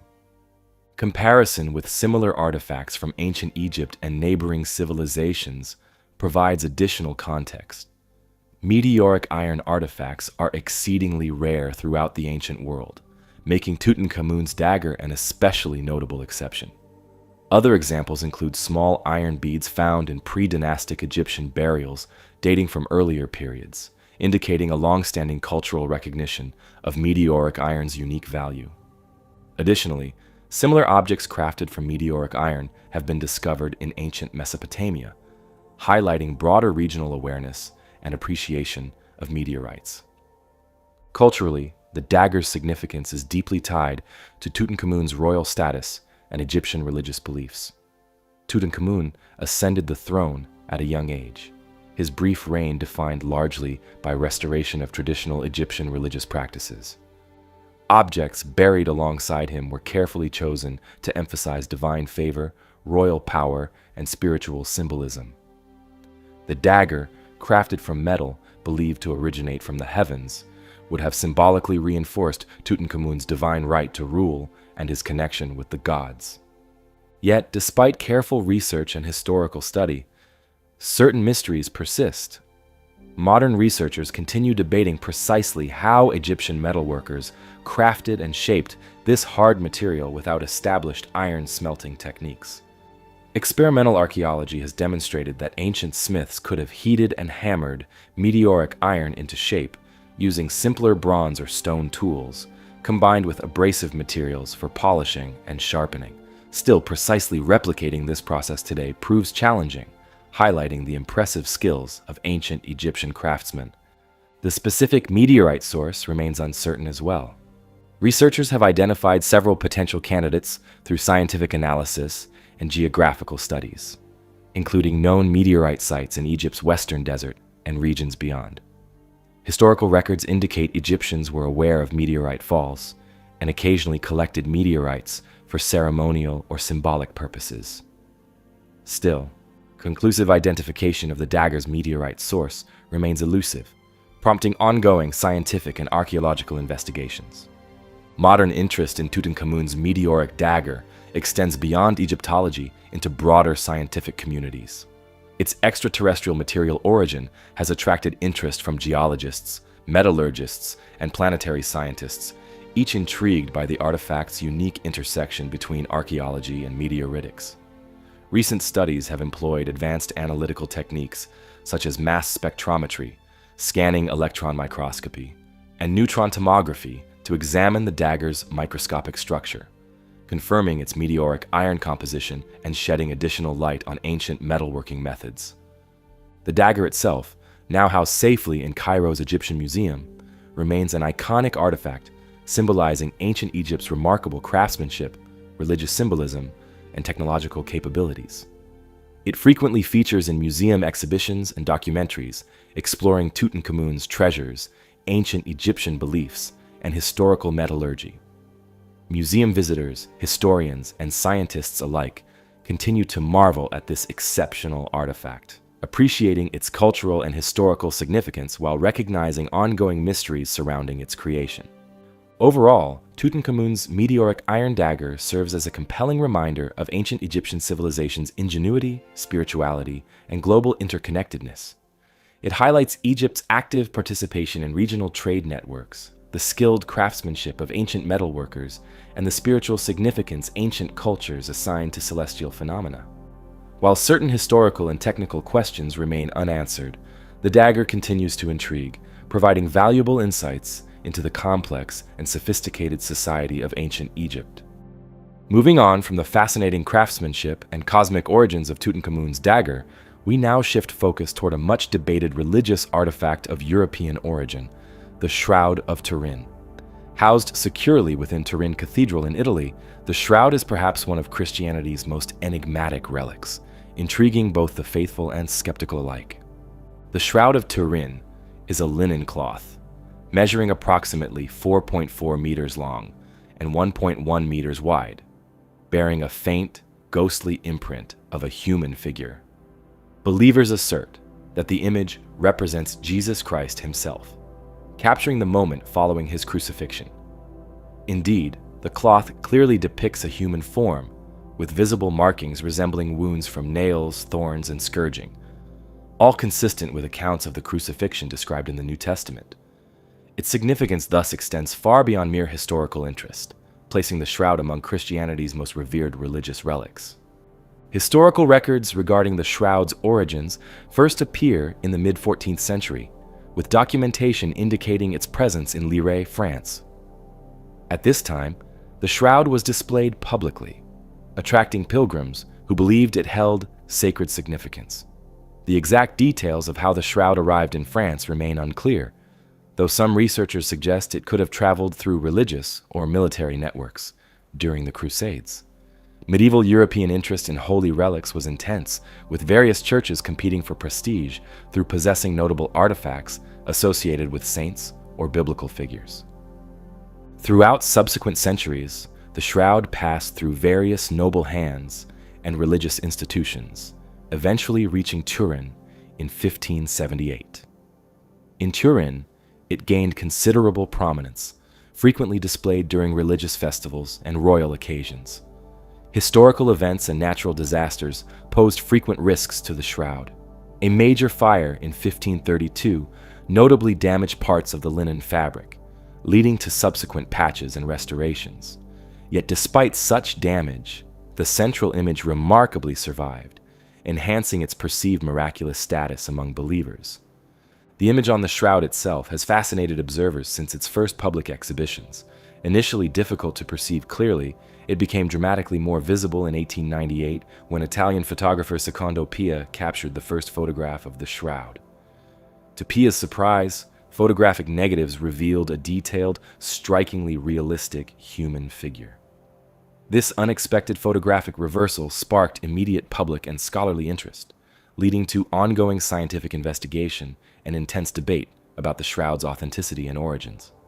One of the most significant scientific studies occurred in 1988 when scientists performed radiocarbon dating tests on small fabric samples from the shroud. These tests indicated the cloth dated from approximately the 13th or 14th century CE, aligning closely with the earliest documented historical records of its existence. Critics of the shroud's authenticity argue that this dating conclusively identifies the shroud as a medieval artifact rather than a genuine relic from Christ's era. Yet the carbon dating findings have not gone unchallenged. Advocates for authenticity contend that the samples tested were from sections repaired during medieval times, potentially skewing test results. Some suggest contamination from centuries of handling, fires, or exposure could have altered carbon levels, thereby impacting dating accuracy. Though rigorous follow-up analyses support the medieval dating, debates continue, particularly among religious circles and certain scholarly communities. Beyond the dating controversies, scientific interest also centers on the method used to create the image. The shroud's depiction is notably subtle, consisting primarily of variations in fabric coloration, rather than applied pigment or paint. Close examinations conducted by modern techniques, such as spectroscopy, microscopy, and chemical analyses, have failed to identify clear evidence of known artistic methods. No traces of typical medieval pigments, dyes, or brushwork are evident, challenging theories suggesting straightforward artistic fabrication. Because of this absence of clear artistic technique, alternative hypotheses have emerged, ranging from natural chemical reactions between body fluids and fabric to intentional medieval photography-like processes involving primitive, light-sensitive methods. Yet each hypothesis struggles to provide convincing, consistent explanations that account fully for all details observed on the shroud. Consequently, the mechanism behind the image's formation remains an unresolved puzzle, prompting continued research and speculation. Further complicating the historical picture is the lack of clear documentation before the 14th century. While some advocates claim the shroud corresponds to ancient texts referring to a mandylion, or a cloth bearing Christ's image from earlier centuries, historical connections remain uncertain and debated. No definitive records directly linking the shroud to biblical events or early Christian communities have yet surfaced, complicating efforts to establish clear provenance. Comparisons to other medieval religious artifacts help contextualize the shroud's significance. Throughout medieval Europe, religious relics were immensely popular, often attracting pilgrims, enhancing church prestige, and generating economic opportunities. The shroud's appearance in 14th century France aligns with broader patterns of relic veneration, with various churches and monasteries frequently claiming possession of authentic objects associated with religious figures. Such historical context supports skeptical interpretations viewing the shroud as a medieval creation intended to inspire devotion and pilgrimage. Today, the Shroud of Turin resides securely in Turin Cathedral, carefully protected within a sealed, climate-controlled case. Public exhibitions remain rare, generally occurring only during special religious events, or at intervals of several decades, further enhancing public interest and attendance when the cloth is displayed. Scholarly and scientific investigation continues actively, with researchers employing advanced technologies such as digital imaging, DNA analysis, and further textile studies. Current research efforts aim not only to reassess carbon dating findings, but also to understand historical contexts, potential chemical reactions causing image formation, and medieval textile production methods. Thanks for joining us on this journey through the mysteries of the ancient world, from perfectly shaped stone spheres in Costa Rica, the legendary Devil's Bible, to the enigmatic Shroud of Turin. Each artifact reveals fascinating glimpses into humanity's ingenuity, beliefs, and unsolved secrets. But what do you think? Is there a historical mystery that particularly captured your imagination? Which artifacts sparked your curiosity the most? Share your thoughts, theories, or questions in the comments below. We love hearing from you. And if you enjoyed unraveling these historical puzzles with us, don't forget to subscribe for more